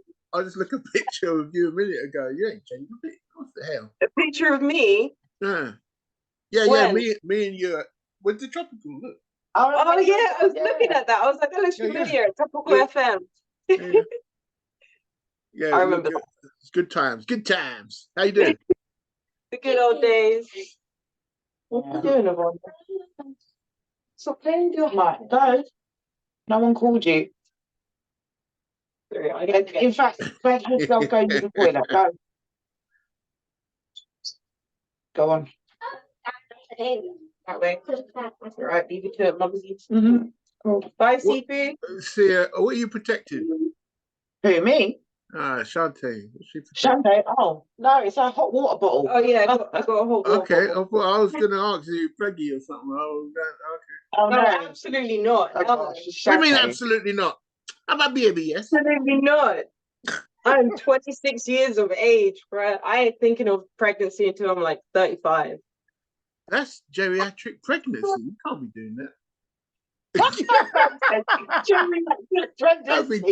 Geriatric pregnancy is about 30 odd years old, isn't it? Oh my God. You'd be too old, be dangerous, right?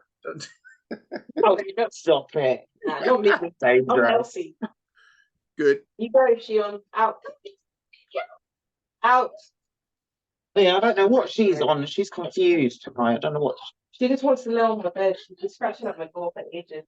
But she was just scratching at this door a minute ago. She didn't make up her mind. I'm gonna catch up. I'm gonna do this now. I'm gonna move it on.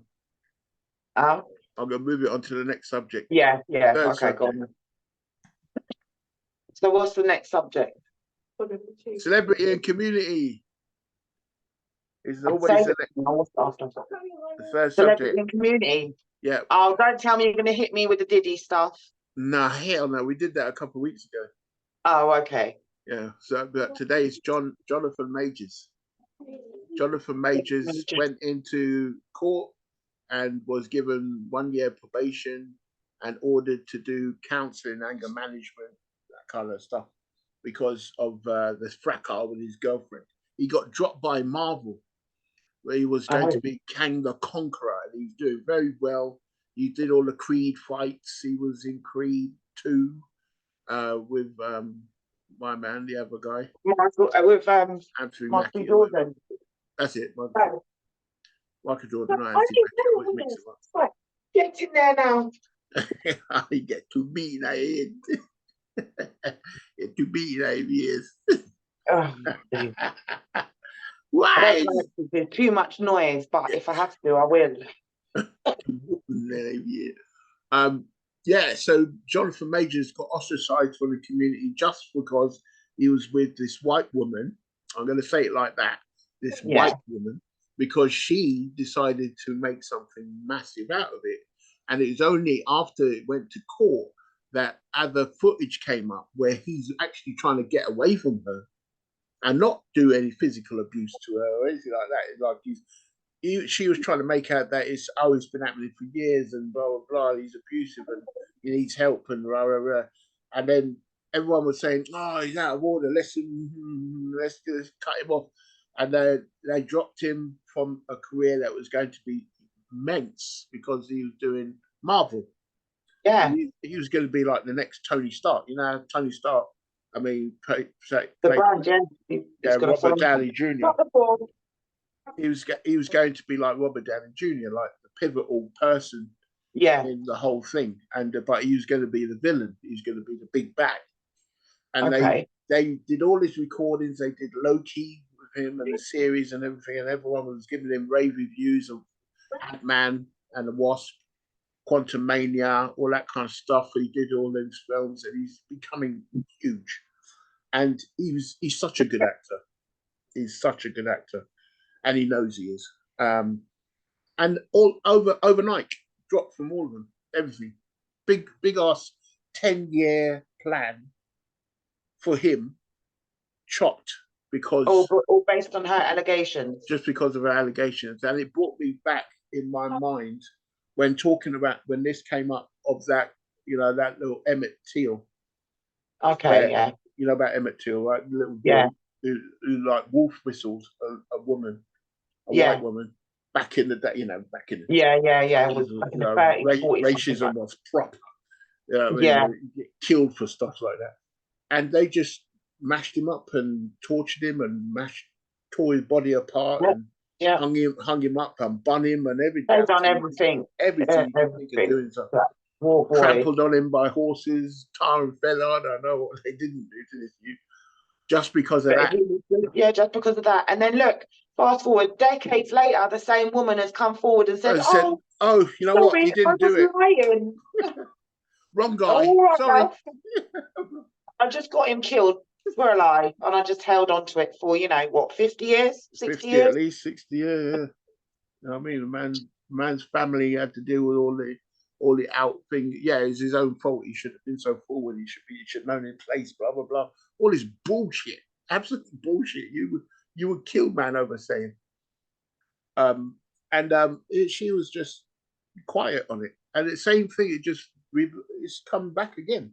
It was 21st century again. I'm like, what the hell's going on? And now he's with a black woman now. Learned his lesson. I'm sorry to say that, but and I getting in my craw for loads of people because you can't help who you fall in love with. You can't. You can't. That is true. And so it's happened to me. I've been with white women, and they brought the crazy, and I've been with white women, and they've been awesome. And so you can never tell. So I'm just like, cool. It doesn't matter. It's just his bad luck. He got a bad one. Yeah. All right, that's fine. And it is that. It is who you come. It is who you can't help who you fall in love with. Yeah. It is that. Right. So now he's now out of it, and they're not mentioning it anymore. The fans immediately on hearing that he got 1 year probation. Whereas if he gets into trouble, just we're watching you. In the next year, that he could go to jail for a year. And but so that's still above his head. Damocles stuff is still above him, waiting for him to mess up as a black man. You can't even in America. It's being they got all this stuff going on in news reports. I don't know if you watch this guy. He's got driving while black, having picnic while black, selling water while black, just doing stupid shit while black, and then white people like, walking your dog while black, all this kind of stuff. Oh my God. They tried to put you in prison and call police, an armed response for you just saying, get away from me. There's how dare you? They call the overseer, the officer. I'm trying to say it right. I'm trying to say the officer was the overseer of the plantation to come whoop you back into shape and know your place. And that's what I see them doing with Johnathan Majors, and that's why he's in celebrity community. So my question is, should we just tatty by people and just are we not learning? What's going on? Oh, is he just unlucky, or is he a notification? Is this? They're not learning. I always say at these points in massive news, this too shall pass. But what will it pass on to? Will he come out and say, you know, a year later, say, no, I should never have got with no white women are crazy. He'll never go with, or will he just say it was my bad luck and move on? What will the fans say? I think fans-wise, it'll be a bit of both. You'll have some fans saying it's because he was with a white woman, and then you'll have him. There'll be some saying that it was just bad luck. I feel like him personally will just like pick up and move on, just keep moving forward. Oh, he will. He'll survive. He understands who he is and why it happened, and he's learnt his lesson. And I absolutely, totally, 100% think he just got the wrong one. And yeah. And she was all up above herself. And you should see her after he got arrested. She went into a lift or something, and she was just on her phone. Or beforehand, she was like, "Oh no!" Yeah. And then as soon as she's in the lift, she's like, "Yeah, he just got the wrong one. That's all. He just got the wrong one." It's quite simple, isn't it? But we have to be aware. Are we going to? Is he going to be the poster boy for bad relationships now? Is he going to wear that? If they're going to make him the poster boy for bad relationships, then they need to make every other one of them relationships. But there's so many of them, so they can't just make him the poster boy for bad interracial relationships, because there are many, and many more worse than his. Look at OJ, for example. Okay, you went to OJ, man. Damn. That's what I'm saying. Is it just because he died a minute ago? You're trying to say? No, no. It's because he popped up in my head. We gotta learn from OJ. We gotta learn these white women are crazy. They make you want to kill them. You can't just bring up OJ. You joker. No, because interracial relationship. OJ popped into my head as the biggest story where interracial relationships gone wrong. So his is just minor compared to OJ, really. OJ committed murder. Why is it always phantasmagorical then? Why is it always massive? Because they're celebrities. Just that. Yeah, because think about it. This kind of thing's happening on ground level on a daily basis, no? Daily, minute by minute. Yeah. Nothing ain't bigging it up and blowing it out. But what about the ones where the man is white and the woman is black? Those we don't hear of too often. This is what I'm asking about. What don't you? Those are the ones we need to hear of. Have you ever been in an interracial relationship? Yeah, I have. How did it go? Did he batter you every day? Tell me he did. No. He did he? No. What I can say. You took away your credit card. And I've had this conversation with a few other women of colour that have had interracial relationships. Oh, you've all talked about it. That's nice. And as sad as it is, my personal experience, treatment I received from a white guy was far better than the treatment received from black guys. All black guys? Not all. I'm talking about my own personal experience. And their personal experience of being in a relationship. But wait a minute, you said you talked to other women and they said the same thing. They've confirmed the same thing. Well, damn. I've got other friends that have had interracial relationships, and they've said the same thing. When they've had a relationship with a white guy, he made them feel like a woman. He treated them better than when they was in a relationship with a black guy, who didn't make them feel like very much at all. Did you ever take them piss? What? Out of the white guy? And just say, not take the piss as in like blatantly do things, but like try and get, I don't even know what I'm asking. Are you trying to get more from him that you would know that you wouldn't get from a black man? No. I think that's the right question. Yeah, that is the right question. No, it's just all. A black man would never do this for me. Nah, it's all. all equal treatment, fair treatment from my side. Like, I'll treat you the same as I would treat that next man. What about his But family? his family is the same. His family were fine with me. Huh. They were cool. Okay. They were all right. What do you think OJ's family was like with him? I think OJ's family were cussing him left, right, and centre. Damn, well, they're still doing it. You're not wrong, because they're still doing it. What do you think about the other side? What do you think they were saying? Yeah. Were saying about OJ? Yeah, bring him over. It'd be great. I'm at a cookout. I'll bring my friend Nigel. He wants to meet him. He's a great nigger. I mean, I think they had hoods and burnt crosses ready and waiting for OJ on the other side. Damn. He's got. We've been waiting for you, boy. Yeah. Set your ass down there. Yeah. Yeah. OJ scarred them for life. Yeah, we won the verdict, but I haven't got my prize yet. What are you doing? Spaghetti leg. Let me send Sifu real quick. Oh no, you're not. Oh, where you going? Where you going?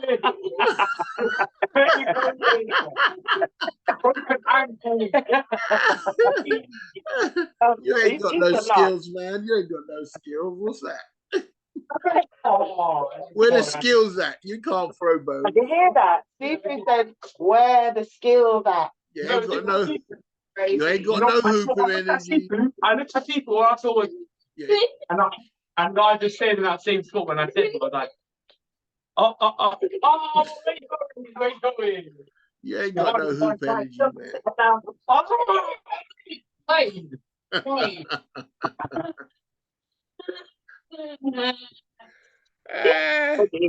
People are fruity. They're fruit loops, man. I know what's going to happen when I'm about 90 and I'm in a wheelchair and I can't get up and abruptly do something. They're all going to gang up on me. I know what's going to happen. Remember when you used to teach me?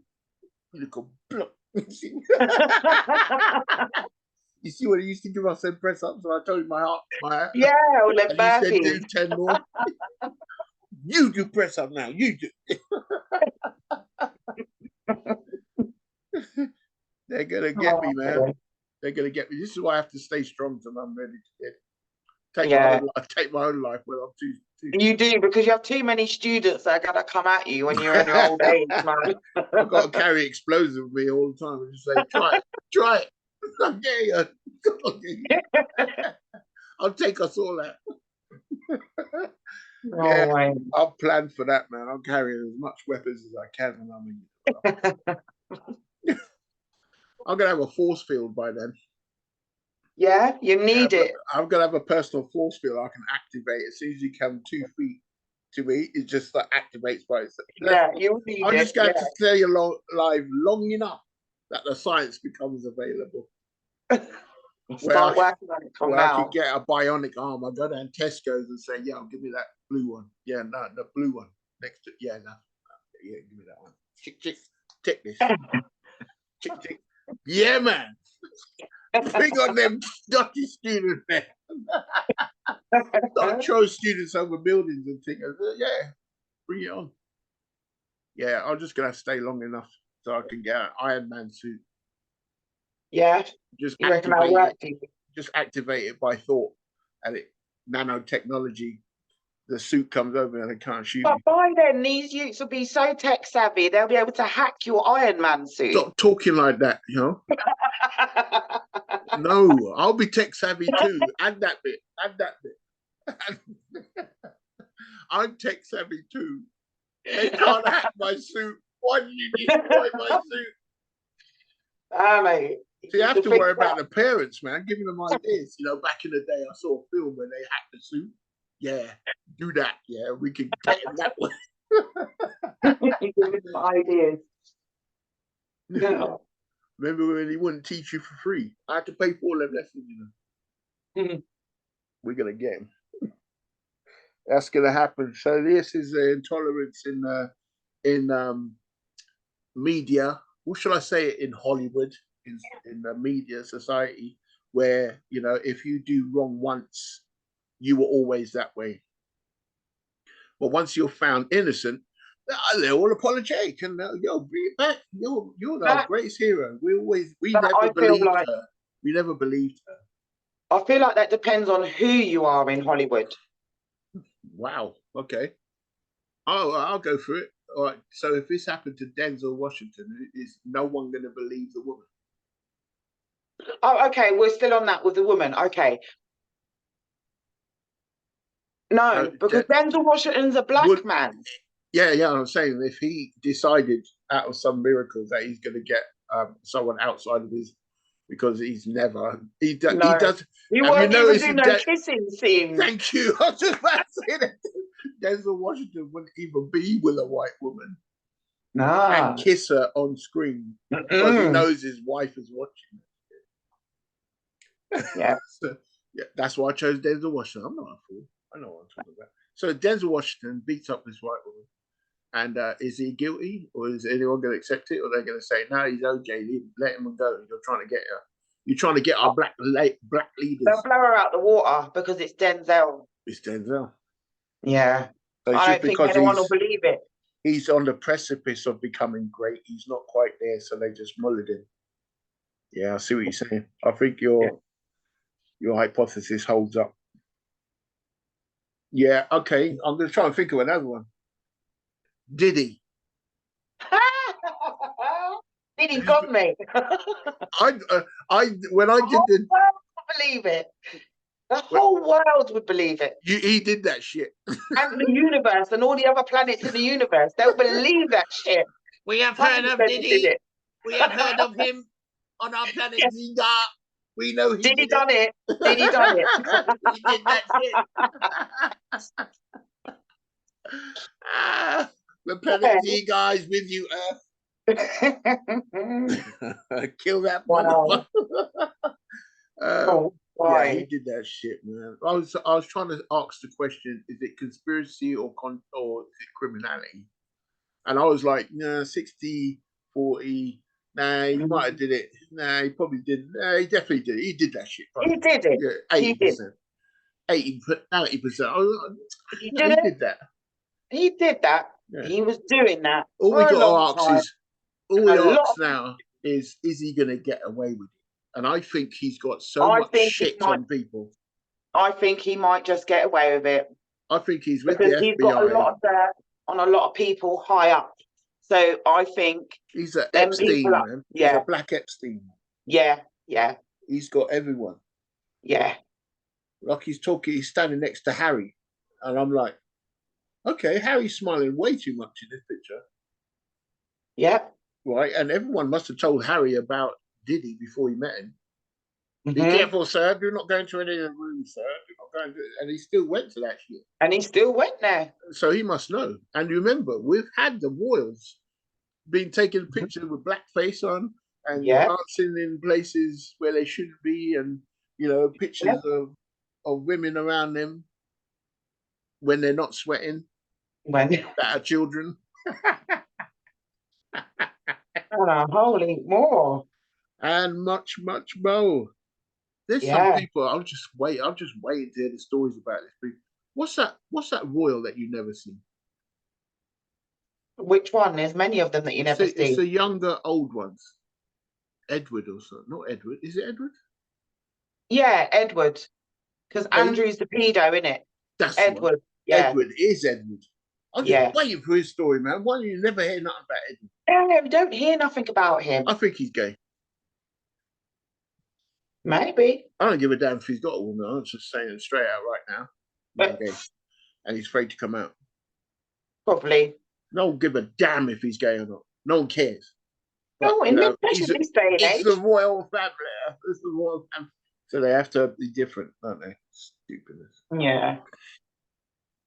Yeah, I can say a lot about the royal family right now. I'll probably get murdered at the end of this.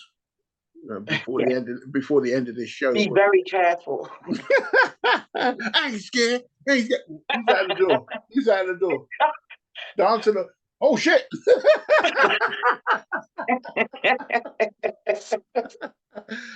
Oh my god! Yeah, I tell you, amount of conspiracy I've done. This is show 401. Oh wow! Right, of BLAPPS TARK. I also Well, did Black BLAPPS Talk's been going for a long time, so yeah. very long time, since 2012, I think. So 12 years of shows, and this is a conservative estimate of how many shows I've done. And each one of them is a conspiracy and controversy show. So it's either something controversial I'm talking about or something conspiratorial. So I always bring out, at the end of it, I always bring out something that sparks me off, what gets on my nerves, what grinds my gears, that kind of stuff. Yeah. And so I've got another one today, and that's 401 times. So you know I'm an angry man. Yes. You're right. Yeah, it's in the pan. There's some mashed potatoes in the bowl in the microwave. Mashed potato. Mashed potato. Do the mashed potato. Do the mashed potato. I know how to do that dance. I know all the dances. Yeah, I bet you do. Sifu knows all the dances. No, I know all the dances. I used to do them on BLAPPS Experience. Oh, did you? Yeah, man. BLAPPS Experience was a fun show I did on Saturdays. It was basically I showed people videos, comedy videos, and we always used to be dancing and doing kung fu and stripping. Oh, I must have missed all of those. With Colin. Remember Colin? Boogie. Oh, I caught a few of them, yeah, with Colin. Yeah, I see a couple with Colin, yeah. Well, Colin was always my co-presenter for all of it. He's part of the BLAPPS thing. So, yeah. Part of BLAPPS when it got going in the first place in 1982, I'm going to say 84. Oh, wow, I was about to spring chicken. We've been going to... we got together pretty much after Boys in the Hood. Oh, really? When Boys in the Hood came out, we started calling ourselves BLAPPS people. We were BLAPPS. We were BLAPPS. And back then, it didn't mean better living and positive propaganda. It meant something a lot more heinous and raw. Basically, I'll tell you later. yeah. Make sure you do that. But when, I'll find you. But when we watched it in the cinema, and one of our brethren brought in some French beer. You know them little beers you used to get, small bottles. We bought in a whole crate of them, sneaked them in. Yeah, because they were cheap. It was like £3 something for a pack of them. And we just like, yeah! And we come out like, yeah, Mr. Policeman, like, kill out on a bomb. Hey, you policeman, come here, give me what's up? And just like, oh my gosh, hating everyone, anyone that would cause us stress, we would call them. Anyway, I'll tell you later. But like, oh my goodness, you can now imagine what BLAPPS used to be. Yeah. Why? I'll remind me to tell you because. I'm definitely going to remind you. But since we've grown now and we're doing community stuff, that was dropped and fell by the wayside as it's supposed to. And now we're doing much more philanthropic stuff for the community. Much more productive and positive. That's right. We've been doing it for a very long time and we're thoroughly out of our system. Back in the day, we were about bringing, like I could say, a pedo, drug dealer or something like that. Yeah. You'd drag them into the back of a van, take them to some factory and leave them up there. And you just brought them up and leave them. I love that. See, I wish I had a sprinkle kit back then. I made a script for a film about us. Yeah, about us. And we all got our names from that film. So when you got Colin in it, he's called Boogie because of who he's going to play in the film, Boogie. Okay. And Joe, the bass player in our band, Serenova, was called Kernahan because he was going to be the bad guy. And he wanted to have a name that people called out, one word names. Get Kernahan, get Kernahan. So he wanted something like that. That's why he's called Kernahan in real life. Right? We're going to have Jeff. You remember Jeff Small? Yeah. Bouncy. Yeah, he's going to be called him Bouncy in the film and everything like that. So they're all in Blaps. You know what I'm saying? So that's why we've all got our names. And I was I was Blaps because I was the leader. I was the instigator. Okay. I was bringing the philosophy, and the police didn't like me, and blah blah blah. And we used to do stuff, like doing dark stuff that the police were trying to stop us doing. And what, like your own little vigilante crew, yeah? Stop it. Yeah, it's a bad man. and they were trying to get me because I was a martial artist teaching the Blaps people how to bruck them up. See what I'm saying? Yeah. So they were. So it's going to be held in my dojo, my queen, my place where I was even teaching them. So, yeah. But that would be the front for the ruthlessness that was going on, and we were mashing up policemen everywhere. Anyone that was like against the system, I'll tell you what. Remind me to tell you what. Anyway, yeah. My thing this time, what sparks me off is people ignorant people who can't get out of their old habit of never being able to control their temper. People who can't control their temper but never ever change. They're just ignorant for life. Yeah. I'm just like, what is your problem? How is it I used to know you from when you're 16, now you're 55, and you're still losing it. All the same. Yeah. Losing it completely. You're not even being rational about learn anything. You're just like, back in the day, yeah, I can understand you're an angry black man. You had the oppression going on all the time. We all went through that stuff. We all grew up. We all got families, and we all calmed down, and we all took control of it. We got counseling if it was that bad. You know what I'm saying? But these people, it just seems like, what? No one ever got to you. No one ever taught you nothing. You never got nothing that taught you not to do this anymore. You didn't. Oh, they did get it, and it just fell on deaf ears. And it fell on deaf ears. I'm just like, how are these people not learning? And so, yeah, I'm just like, why are you still existing? Why are you such an antique still around? How are you not bruck up yet? Why are you still thinking that this is a good look for you? Yeah. Grow up. How is it? Man, I badly want to end this now so I can tell you what Blaps used to mean. So after we come off Zoom, you can ring me and tell me. All right, then, cool. But that's the end. What we talked about. If we get all this back up.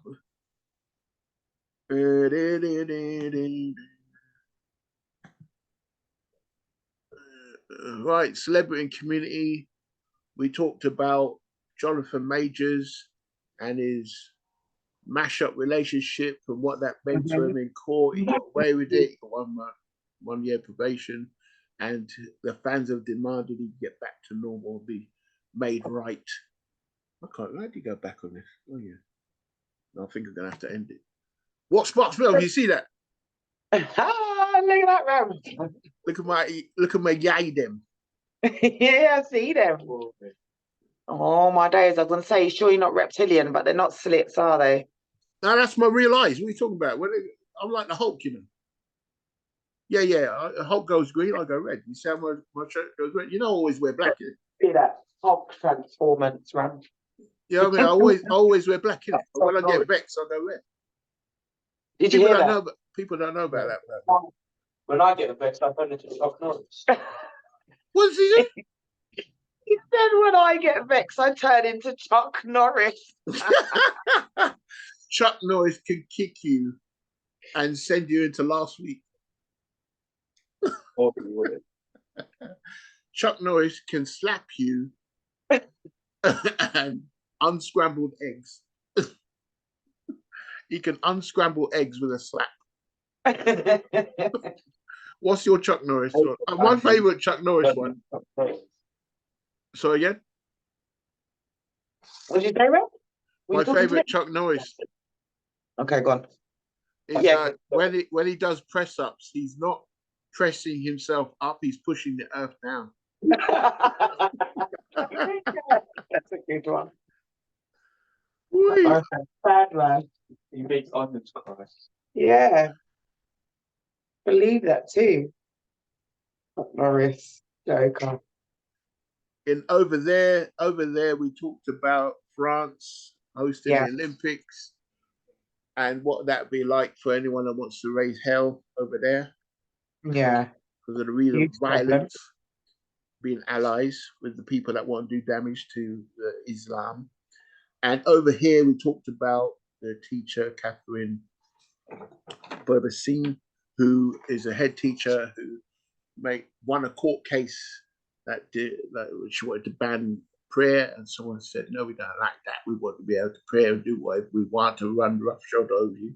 And she won the case, and so she can do what she wants at school. Yeah. A very good case to win. And we should raise it from the rooftops. We should shout it from the rooftops. And what sparks me off, we talked about those ignorant people with a capital H that don't seem to ever change. Ignorance is their thing. Now, ignorance is their thing. Yeah. So is there anything you want to chat about in life before we finish? What you want to do? Oh, there's loads of stuff, but you'll take off another 2 hours to get through it all. Get off your chest, isn't it? Come on.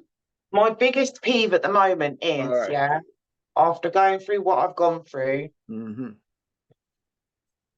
police in this country are seriously failing women that are victims of domestic abuse. Seriously failing them. On a level. Oh my gosh. And I don't think they've ever done it right.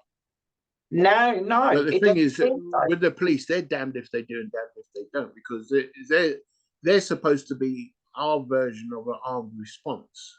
Yeah. Right. So when they come to sort out a domestic, they can't come with kid gloves. They have to come with their shields, their spray, their taser, and their handcuffs, and they have to come with their baton, and they have to come with everything that they come equipped with to sort out something that should be sorted out by social workers. Yeah. You know, because when they come, they're bringing a force. They come equipped to deal with someone who's fighting against them. Yeah. They come dressed for war. Wow, not in my case, they didn't. Well, not for you, no, because they came dressed to be friends with the perpetrator. Yeah. They never want to why they're failing all these women. And in this country, this is why they're failing all these women. Like, I didn't realise the statistics were that high, but it's something like two women a week are dying at the hands of domestic abuse. Oh man, you must have put the heater on. You're going to open all the damn windows. Why don't you open all the windows? So when you got into your stuff and you started getting with the groups that all talk about this stuff, did you find your statistics from them, or did the social worker tell you, or lawyers, or what? Not even from being, because I didn't even get to take part in any groups or anything, but just for me doing my own research at home and looking up what the situation, the state of domestic violence is in the UK, and finding that out for myself, just how bad it is. And that wasn't even through speaking to any agencies or social services or anyone like that. What would you have changed? What if you're allowed to implement whatever strategy to make it better for people like you after you? So my number one thing would be some kind of retraining within the police force, because when they come out, and this is just based on my own personal experience so far, actually a couple of other people's experience as well, from when I've had conversations with people that have gone through the same. When they come out, they treat you, the woman that is the victim, like you're a problem. Like, you know, like you're... How can I put it? Let me help you out. Whiny child, like you're an irritation. You're that white woman that calls on black people in America while they're trying to have dinner in the park. She calls them out, expecting them to turn up and shoot you all dead. And so the police carry on like, why have you called us? Because you think we're going to bruck up this man for you. Is that what you get? I called you to come and take this man out of my house and away from me They because won't this do. man's putting his hands on me. But instead, you Well, come who to else my are you going to call if you're not them? Who else are the you going to man. call? You treat the same man that's putting his hands on me like he's your brethren, and treat me like I'm an irritation in your way, Yeah, and but that can't work. this is a good point, because when you call up the emergency services, you've got 3 choices. Well, 4 if you include like Coast Guard, but ambulance, police, fire. Yeah. You've got a domestic, someone being angry, that's for criminality, so therefore police. Right. And so when they turn up, they look at you and scan because you called them up. What kind of rubbish is that? That don't make no goddamn sense. No sense. It's not like the police, it's not like the man is going to call up, because it's hardly ever that they do get abused, yeah, but it's hardly ever the man's going to turn up. No. And say, going to call up and say, I'm being beaten by my wife. No. All right, mate. It's going to be the woman or a child if there's a child present. All right. More time. And another thing I've noticed as well is the difference in treatment between a black woman experiencing domestic abuse and a white woman experiencing domestic abuse. Now, how do you know that? Because I have been witness to white women being abused domestically, and I've been there with them in support, and I've been there with them when the police have come to their home, and I've witnessed how the police treat them. And then I'm expecting that. I'm going through this situation now, and I've seen how you've operated several times. I'm expecting that's how you're going to come and operate with me. But how you've come and operate with me is completely different and off the scale. And it's like, what? In my mind, I'm left thinking, what? So I'm a black woman. So you're looking at me like, oh, we don't really need to do anything here. She's a black woman. She can handle herself. I'm going to show you a picture. I'm going to show you a picture, and I think you're going to agree with me. Okay, I'm going to share my screen. That's not good. That's the one. Oops, no good. Right.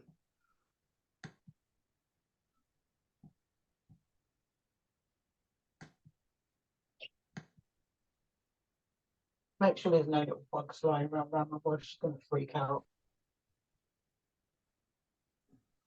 Can you see anything? No, nothing on the screen. One sec.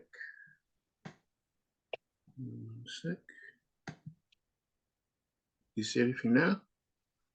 I've just got a black screen at the moment. Black screen? You can't see this?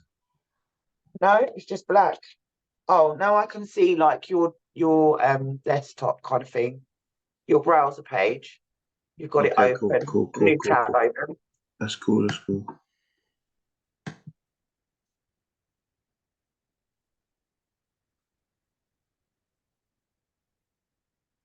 Can you see my Facebook page yet? Yep. There's always one slow one I want to show you. Okay, cool. So this is my Facebook profile. And I put this picture up a few days back, because I'm on Instagram. And I know if I showed you on Instagram, you might not see it because you haven't got the app. Can you see this? Yeah. Can you see this picture? That. Yeah, definitely. This is I said to them, this is what the police see when they come to arrest me. Yeah. And when, as far as I'm concerned, they see a black woman. They see a black woman version of that. There you go. So that's what I was going to ask you. Do you think that's what they see? Yeah. 100%. 100%. Now, a white person wouldn't understand that picture. They'll just think, oh, you think you're a monkey then? Oh, I thought we weren't allowed to call you monkeys. I say white people look like monkeys more than black people look like monkeys. With thin lips and pink batty and on straight hair. No, I'm trying to tell you I look like something like a 10-foot gorilla to them, because they always come mob-handed. Yeah, that's what they see. That's why they always come at us with fear first. Yeah, exactly. So they know that if they're wrong and they abuse a black woman, they're going to have the world on their shoulders, right? And they don't want that. So they're just like, we'll take the person away, but we won't give them the much empathy, you know, because they're strong. They can act it. They can deal with it. You know, they're strong black women. Let them prove it. You know, that kind of stuff. Yeah, why do you have to fight through that just to get some empathy for something? That's some bullshit. Yeah, it is. We're not allowed to be vulnerable now. You know what I mean? Like, Well, in their eyes, no, we're not. Yeah. In their eyes, no, we're not. I ring them up and I say, look, I need help. There's people trying to get them through and say, who are you, Victor Lehman? You're that martial artist, you know? You know what I mean? Nah, what do you need eye help for? You know what I mean? You wouldn't expect them to say something like that. Yeah. Just come round. I'm an individual. Answer you. And someone's breaking the law. Come and do your job. Come and do your shit. Because if I dealt with it, you'd be the first person to arrest me. 100%. Yeah. And then it will be, well, for you being Batman about it. Your own hand. You should be calling the police for situations like this. Well, the amount of times I've been told that. Yeah. I worked out. I've written a book, right? Called I Am Wing Chun. I've actually got it right in front of me. Fuck it, I'm going to show it to you.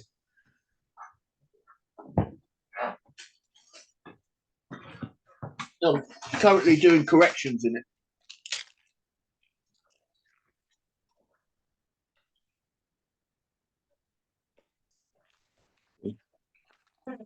Big old, big old book. Yeah. Right in the team. Yeah, I can see it. Okay. Cover. I Am Wing Chun. Yeah, that's a brilliant photo to have as your cover. It's called the Soul Taker look. Yeah.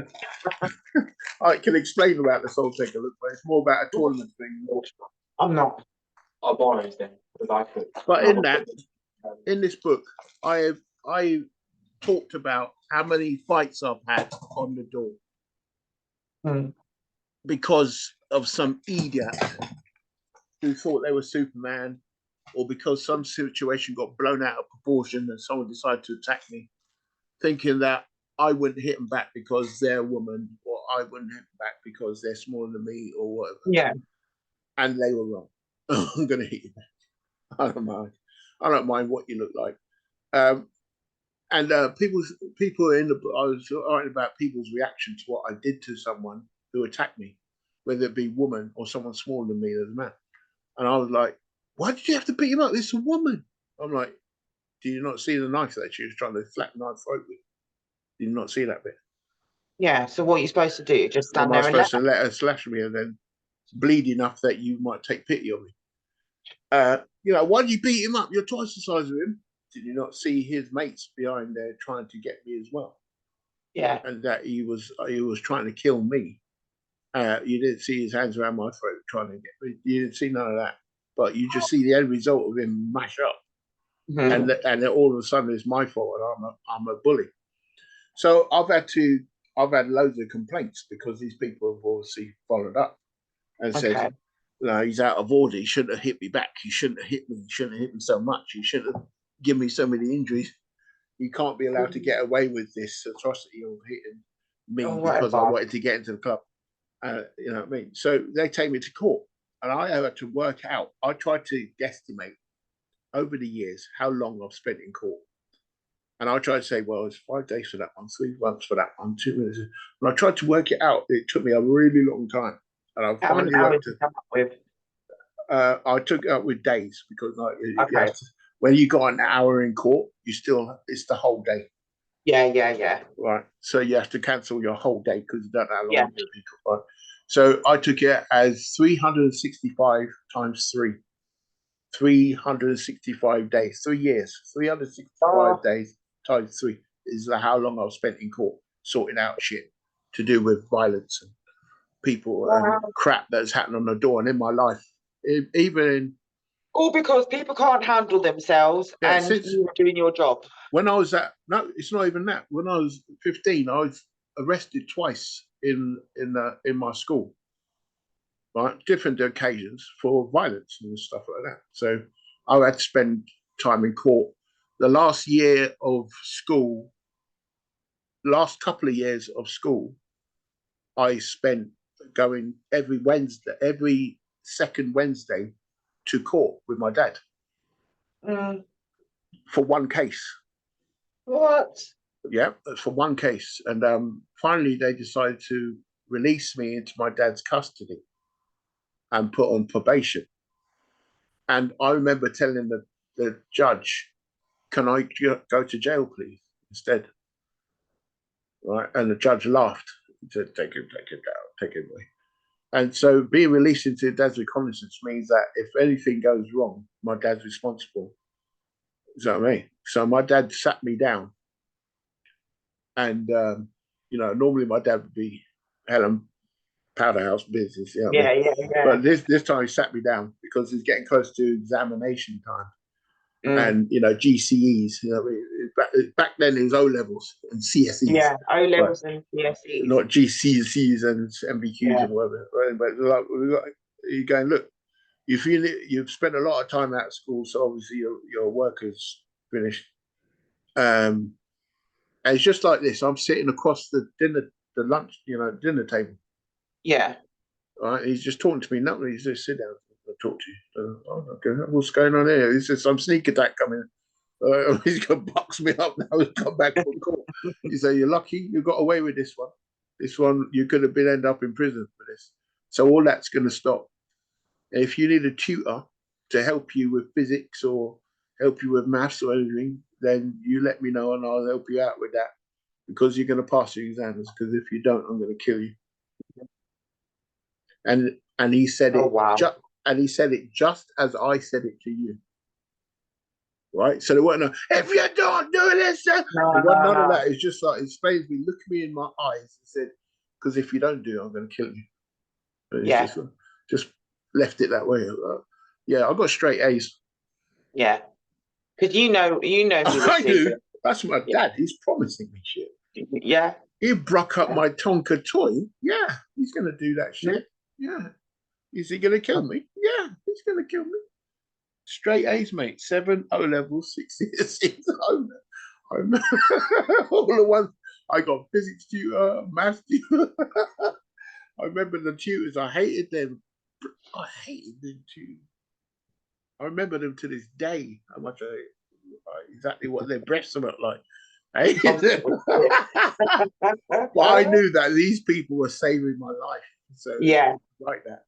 But that's the whole point when I tried to tell that my book was being written, right?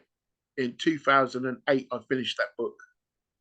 I still ain't published it because I've got to do an exam. Because I didn't really do it to sell it. Okay. It's a cathartic thing. I was just writing out my life things. Yeah. This is when I was in Coulter building. Remember Coulter? Yeah. Yeah. And we're all in there doing community work. I was doing security and teaching people and all that. I was doing their pre-runners and all that. Anyway. Yeah. I was writing a book out and I finished it finally. Yeah, done. 2006, I was writing it. My dad came back home from Jamaica to come live in England and see his grandchildren grow up. So it's 2006. He's living with me. He just come and put his suitcases down. A couple of days later now, I showed him, oh, yeah, I'm writing this book. You know what I mean? I was doing it every day at work. You know what I mean? He's like, okay, let me read it. So he read the book. He was only half done. He goes, you have to finish this book. You promise me you finish this book. You have to finish this book. I was like, because this is too important to you. You have to finish this book. And at that point, I was just like, I'll get around to it one day, brother. It's just something I'm just doing. He goes, no, you have to finish the book. You know what I mean? And because he saw what I said about how he trained me, what it meant to be trained by him, and what it made me, how angry it made me with other people, to the point where whenever I'm getting beaten, what's my dad saying to me? When he's beating me, what is my dad saying? I don't know. What's he saying? You know what he's saying. Come on, think about it. Those who can't. Oh yeah, yeah. What's he saying? Listen, must feel. See there, I don't even have to like give you much tutoring, right? Those who can't hear must feel. Those who yeah, you know what I mean? Yeah, every lick is a word. Right. So you just want to keep the sentence short. I don't know, then comedians say the same thing. Just shut up. Stop the blood. Anyway, so I was, and so that made me go out and say to people, "You're wearing a blue hat. You're in a bus. I'm just facing you in a bus. Take the hat off, man. Why? What's it got to do with you? Take that off. I don't like your hat. So it's not your hat. It's my hat. Blah blah blah. You listen to me. Take your hat off. I ain't taking off shit.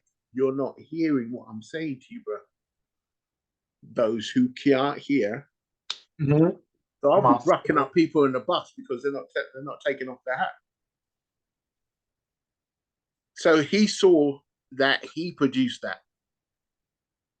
From reading my book, he saw that he produced that angry person that would do stupid shit like that. I'd walk through the Arndale.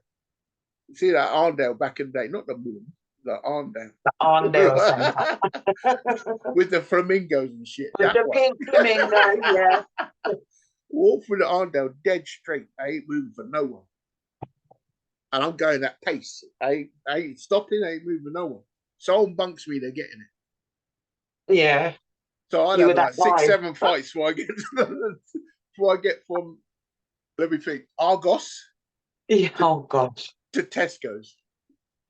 Oh my days. 6 fights before I get to you know what I mean? That would just be on a good day. You know what I'm saying? So it's like, I'll just be like, what are you doing? What are you up to? You know what I mean? You don't see why I'm walking here. Just to raise hell so I can bruck up someone because I would dream about how I was going to bruck up someone.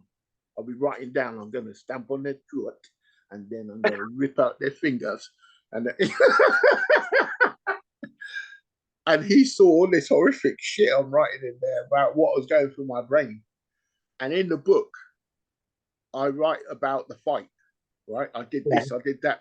And then in bold, I write about what I was thinking at the time. Okay. Right? I was thinking about my dad told me this, I'm going to do that. So he's reading all that. He said, no, you have to finish this book. You have to finish it. Because he wanted to see exactly what kind of damage he did. Yeah. Basically, I think. But he died 2007. He died 2007. Oh, so he didn't even get to see it. He didn't get to see it. It's finished 2008. Oh. Because he's wanting to see the book finish. He wants you to finish it because through your book, he's seeing himself. It's like he's on the outside looking in now at himself through your words. That's right. Yeah. Wow. That's why the book's dedicated to him. So, but it's good to do it, and I think everyone should write a book. You should definitely write a book. You should. These guys keep telling me, the girls keep telling me, write a book, Mum, write a book. It's so easy to do these things. So easy to self-publish as well. It's like literally no money to self-publish. Self-portrait. My photography time coming back. But yeah, my sister's done it. I've published a book on Amazon. Yeah, Kem's got a book published on Amazon. There you go. Poetry book. Yeah, my grandmother published a poetry books on Amazon. Yeah, I've got it. It's over there. Yeah, it's cool. It's something I'm considering. Yeah, my little brother is an artist. He did the I have to move and get up and go and get it. Good book. 1 second. Okay.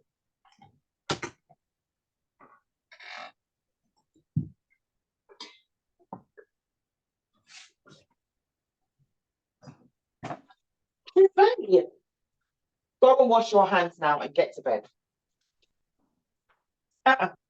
Bathroom, wash your hands.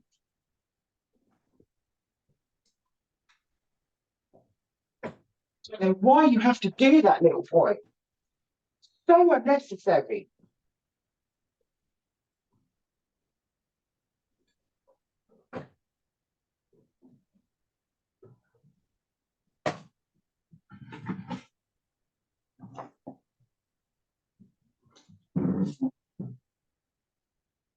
Come and lay down now.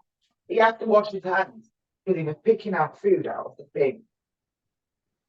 So I'll just tell him to go and wash his hands. Oi. Boy, he's greedy self. Oh. Pause the recording. Available at all good books or extensions. What did that say? Extensions of the Heart. Yeah. Oh, what, your brother did that? My brother did the designs. Okay. But my granny, Yeah. Teta, Oh.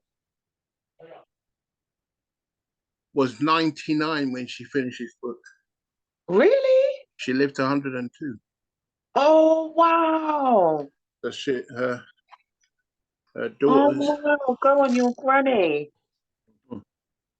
So this is a, and she recited all the, she ain't writing that down, she was blind at the time. She recited all the poetry from heart. Oh, my goodness. That's amazing. Whole book of poetry. I don't know if you can see the designs. Yeah, I can see them, yeah. These so are your my brother brother. designs in there. Yeah. Okay. It's illustrated by my brother. My little brother. Oh, wow.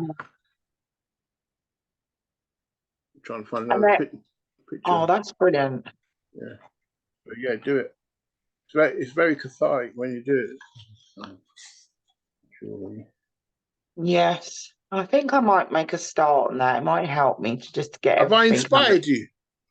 Well, I need ways to get everything out of me. Like, these people just want to throw medication at you for everything. I ain't down for no medication. Remember, you're not doing it for you, you're doing it for people after you.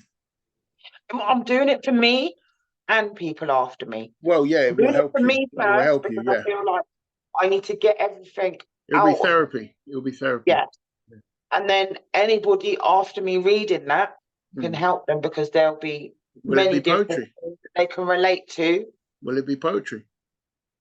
Mate, I don't know about poetry. Or just a biography, or it might just be like I'm thinking more of like a biography, a book, a story. Okay, what's the premise? Because I'll tell you what my premise is, might help you. The premise of my book was I was a person addicted to giving out pain, changed to a social activist. Okay. Community I'm activist. not sure. I'll have to think about mine. Think about exactly what mine would be, how I'd have it.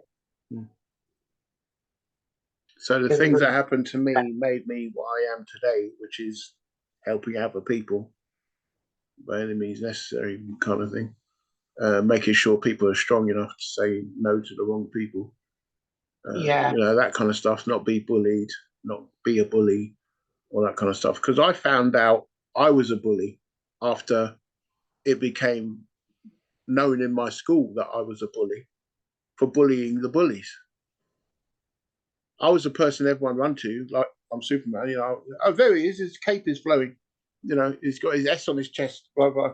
See, you were like my brother then in school, because that's how my brother was in school. When we were in school, there's only 11 months between us, but he was that guy. He was that guy that went through school from year 1 up to year 5, and he would fight all the bullies. And he had everyone. He was one that all the kids that got bullied came to. All the meek and the vulnerable, they would come to him, or he'd find them and he'd save them. That's right. He was that guy. So there's this girl who was going through cancer treatment, leukemia. Yeah. And she had a scarf around her head all the time. She was a scarf girl. Yeah. Everyone knows a scarf girl. She always looked pale and, you know, I mean, frail and things. So people got hold of her scarf and thrown her out. So she's got all her head is out with sprigs of hair coming out of it. So I was like, what are you doing? I was just run after them, got the scarf, give it back to her, and went over to bruck them up. I forgot all about her. You know, I've saved you. You know what I mean? Yeah. I get to do my brucking up. So I've got to bruck up. Yeah, don't come back either. And so next day, her dad comes to school and it's at assembly. Yeah. She goes, I'm here because my daughter got picked on last night. I was like, shit. They're going to find out it's me now. I was like, probably is this brother or something. And I broke up. You know, I'm thinking all kinds of, well, I'm going to get in trouble for this one. This is going to be. So I'd just like to call out the person that helped save my daughter. I was like, okay. from the bullies, and I was just like, no, I just wanted to bruck them up. I don't give a damn. I just wanted to bruck someone up that day. You know what I mean? I had stuff I needed to get done. I needed to break an arm. I needed to bruck some fingers. I needed to do something. You had a big old list that you needed to get through. I've got exercise books still Stop right it. now of me in the margins writing about what I'm going to do to the next person. Oh my day. In my books, I'm going to stamp on this ankle. I'm going to mash up this eye socket. I'm going to do that. I'm going to do that karate technique that we learned last night. On the next one, I'll go kick them in the balls. I'm going to see if they go down. I'll do all this kind of stuff. I'm going to kick them in the front. Yeah, man. I had it all planned out. I had drawings. Oh my gosh, you went in. I was ill, bro. I was ill, and you know, it didn't wear off. It didn't wear off straight away. I'm telling you, I still get flashbacks. You know? No, I'm playing. But, yeah, but so it called me out, and I went up to the front. I was like, oh, fuck. And so I'll just like shake your hand. Thank you for helping. More people like you, then the world will be a better place. And I was like, more bullies? You know, I'm just thinking, more bullies? That's not right. And so that played on me for a long time. I was just like, people were coming to me, oh, yeah, Vic, go and deal with this guy. And because I was teaching karate at school, okay, every Wednesday I was teaching karate with there's a substitute teacher. Yeah. And he's a karate man. He goes, is anyone that knows karate? Yeah, I know karate. So we did. After I showed him no karate, people would go, oh, is that guy that knows karate, man? So I was a karate man that would sort out everyone's problems. And I met some of my best friends who were people I bullied to stop picking on my mate. They're my best brethren now. But that's what happens. Yeah, it's strange, about these days, but that's how I've always known it to be. Yeah. The bully gets beat up, and the next thing you know, the bully is besties with the guy that beat them up. That's how it goes. It's just you both find out you're fucked. You're both twisted as each other. Yeah. So who can we be friends with? Let's just be friends with each other because we're both a bit. We'll sort out the rest of them. You know what I mean? So it's either people I've warned off or people are just like, don't do that again, I'll be brucking you up. And they just got a friend with them. You know what I mean? But it's crazy. You need to get it out. And stuff like that is in the book. So that you can see what the book's going to be like right now. You need to get it off your chest. Go into my book from childhood, from 4 years old right up to now. If I can get it all out. It'll take me a while. At least write down notes. Write down notes. And... Oh, I've got endless notes scattered all over I've got notepads that go back years where I've got things written down about me from like thoughts or things that have happened. Like, so it's a case of because you're going to forget. I've got a journal. Yeah, one of them journals with blank pages. Yeah, a proper book-binded journal. Yeah, and it's got hundreds of pages in it, and it's just blank. You just write out. It's great to look through as oh wow, I forgot all about that.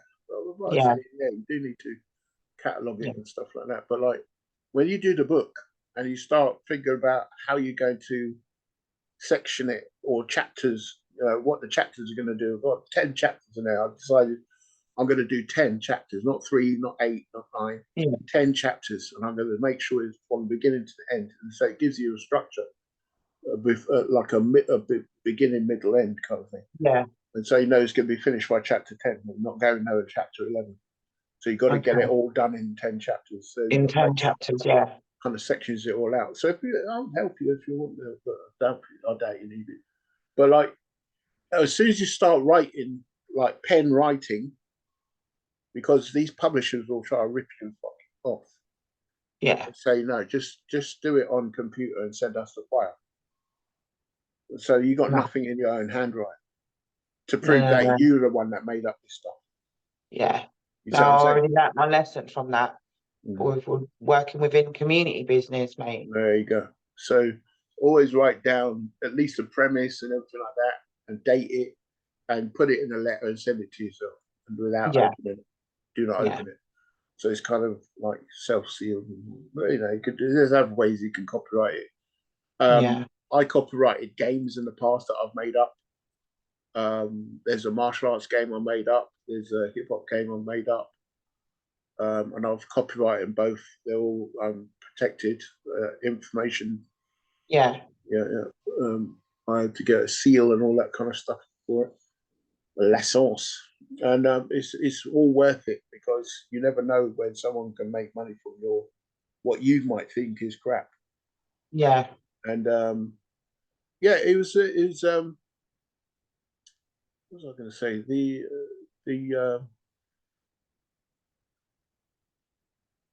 The main thing I learned from it was that I should have done it a long time ago.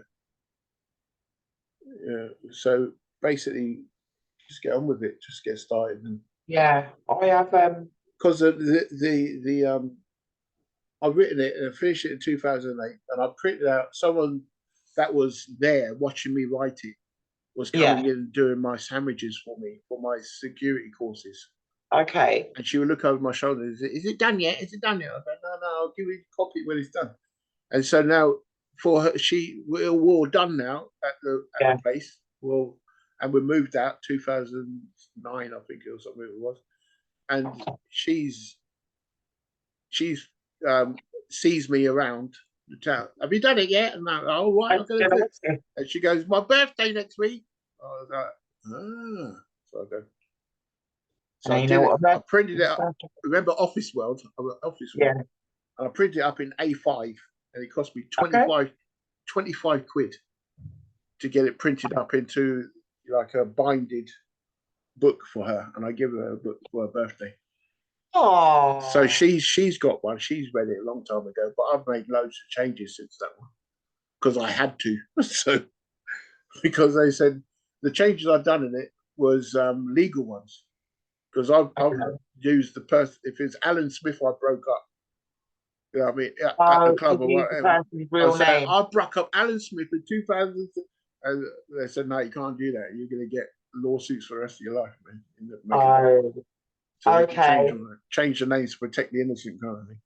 Oh, right, okay. So I've been doing the corrections. It's taken me so long. Man. The thing is, it's 2008 and it ain't published yet. But the Petunia book, the children's book I wrote. Oh yeah, which is a critical thinking book, and you can get it on Amazon. If you go on Kindle, you can get it for free. If you want to pay for it, paperback, it's like £3 something. And it's on Kindle. It's called The Adventures of My Imaginary Pet Duck Petunia. I think I saw a post for that on probably on Facebook sometime. Yeah, one of the Facebook pages. And there's short stories about, I think it's 12 short stories. Oh, crazy stuff that my imaginary pet duck Petunia has done. And basically, you read it out to children, and they have to spot the crazy. Okay. And stop the story and say, no, that's crazy because. So it's a critical thinking tool. Oh, that might be good to work with Trevay. I'm going to invest in that. Why not? It's free if you got a Kindle. No, I don't have Kindle. No, it's not much money anyway. It's £3. So it's only a little quick book. I said I'm going to get this published just to see how easy or hard it is to do it. Little things like that. So I got my son to do the design on the front, and that's it. I got a picture of me inside of it, and that's about it. But with this one, I've got about 20 pictures to put in there because I got at the time that it was published, there was a guy who was a judo guy, and he's saying, "Can I take the pictures for the book?" And I was like, "Yeah, cool." So we did all the pictures up by Olympic Close, where the water tower is. Okay, yeah. Yeah. We took all the pictures around there, and they're all in the field. Whenever you see the black and white pictures on my profile or whatever, of me doing martial arts, that's his picture. Yeah. Oh, that's him took those pictures. Okay. Yeah. So that's the book pictures that are going to be in the book. Okay. Yeah. So you'll have to reserve me a copy then once you finish making your amendments. Yeah. 25 quid. £25. 45, 45 pounds, 45, 65, £70. All right, 80 quid. Done. That's it. That's it. No more higher than 100 quid. That's it. Of course you get one. All right. That's it for today. I'm going to say goodbye to you. Thanks for coming in, Leonie. You've been awesome. You're welcome. It's always good to talk to someone when I'm doing these shows. Talk to myself is fine. I've been doing hundreds of these shows and I'm just talking to myself. And then Boogie will be on the computer next to me, talking to people in Germany and South Africa and everywhere. So I was like, thank you for just telling me what people are saying, and I'll just react to them and tell them I'm talking to them. But now we've got Zoom and conferences, stuff like this, like Skype, it's like face to face. They can talk to me straight away. I can see in the chat and blah blah blah. But now you do Zoom, I can see you and talk. Yeah, it's much better. It is better because it's more personal, and you get more personal response to the reactions. Yeah, we've had a few people come in, which makes it more real. Yeah. So as this begins to get bigger and bigger, we might have like 20, 30 people in this group, each week chatting about what I brought up, and we could chat about anything you want, like you wanted to chat about. It's not a problem for me. I love it. Just know that it's going to be on YouTube, on Blapps U2. BLAPPS, the letter U, the number 2. Blapps U2 is my channel on YouTube. Subscribe, notify, press the bell icon, blah blah. Make sure you get notifications of what's going on, and you can catch us on Patreon for all the videos I do, martial arts and fight commentary and anything we'll talk about with CDMA. And you can catch us on Facebook with the CDMA, with me, Blapps, Sifu Blapps. And you can email me at sifu_blapps@protonmail.com. And I think that's it. And with that, I'm going to say thank you again, Leonie. Your usual awesomeness was achieved. Thank you. Wonderful people in your family. Everyone, wonderful children you have. As are you, Sifu. Thank you. And I'll say you have been blessed. And Jolon True, I love you, and there's nothing you can do about it. Right back at you. Take care. Thank you. See you soon. Don't forget to call me. Don't forget to call me. No, I won't. I'm going to do that now. I want to know what it means.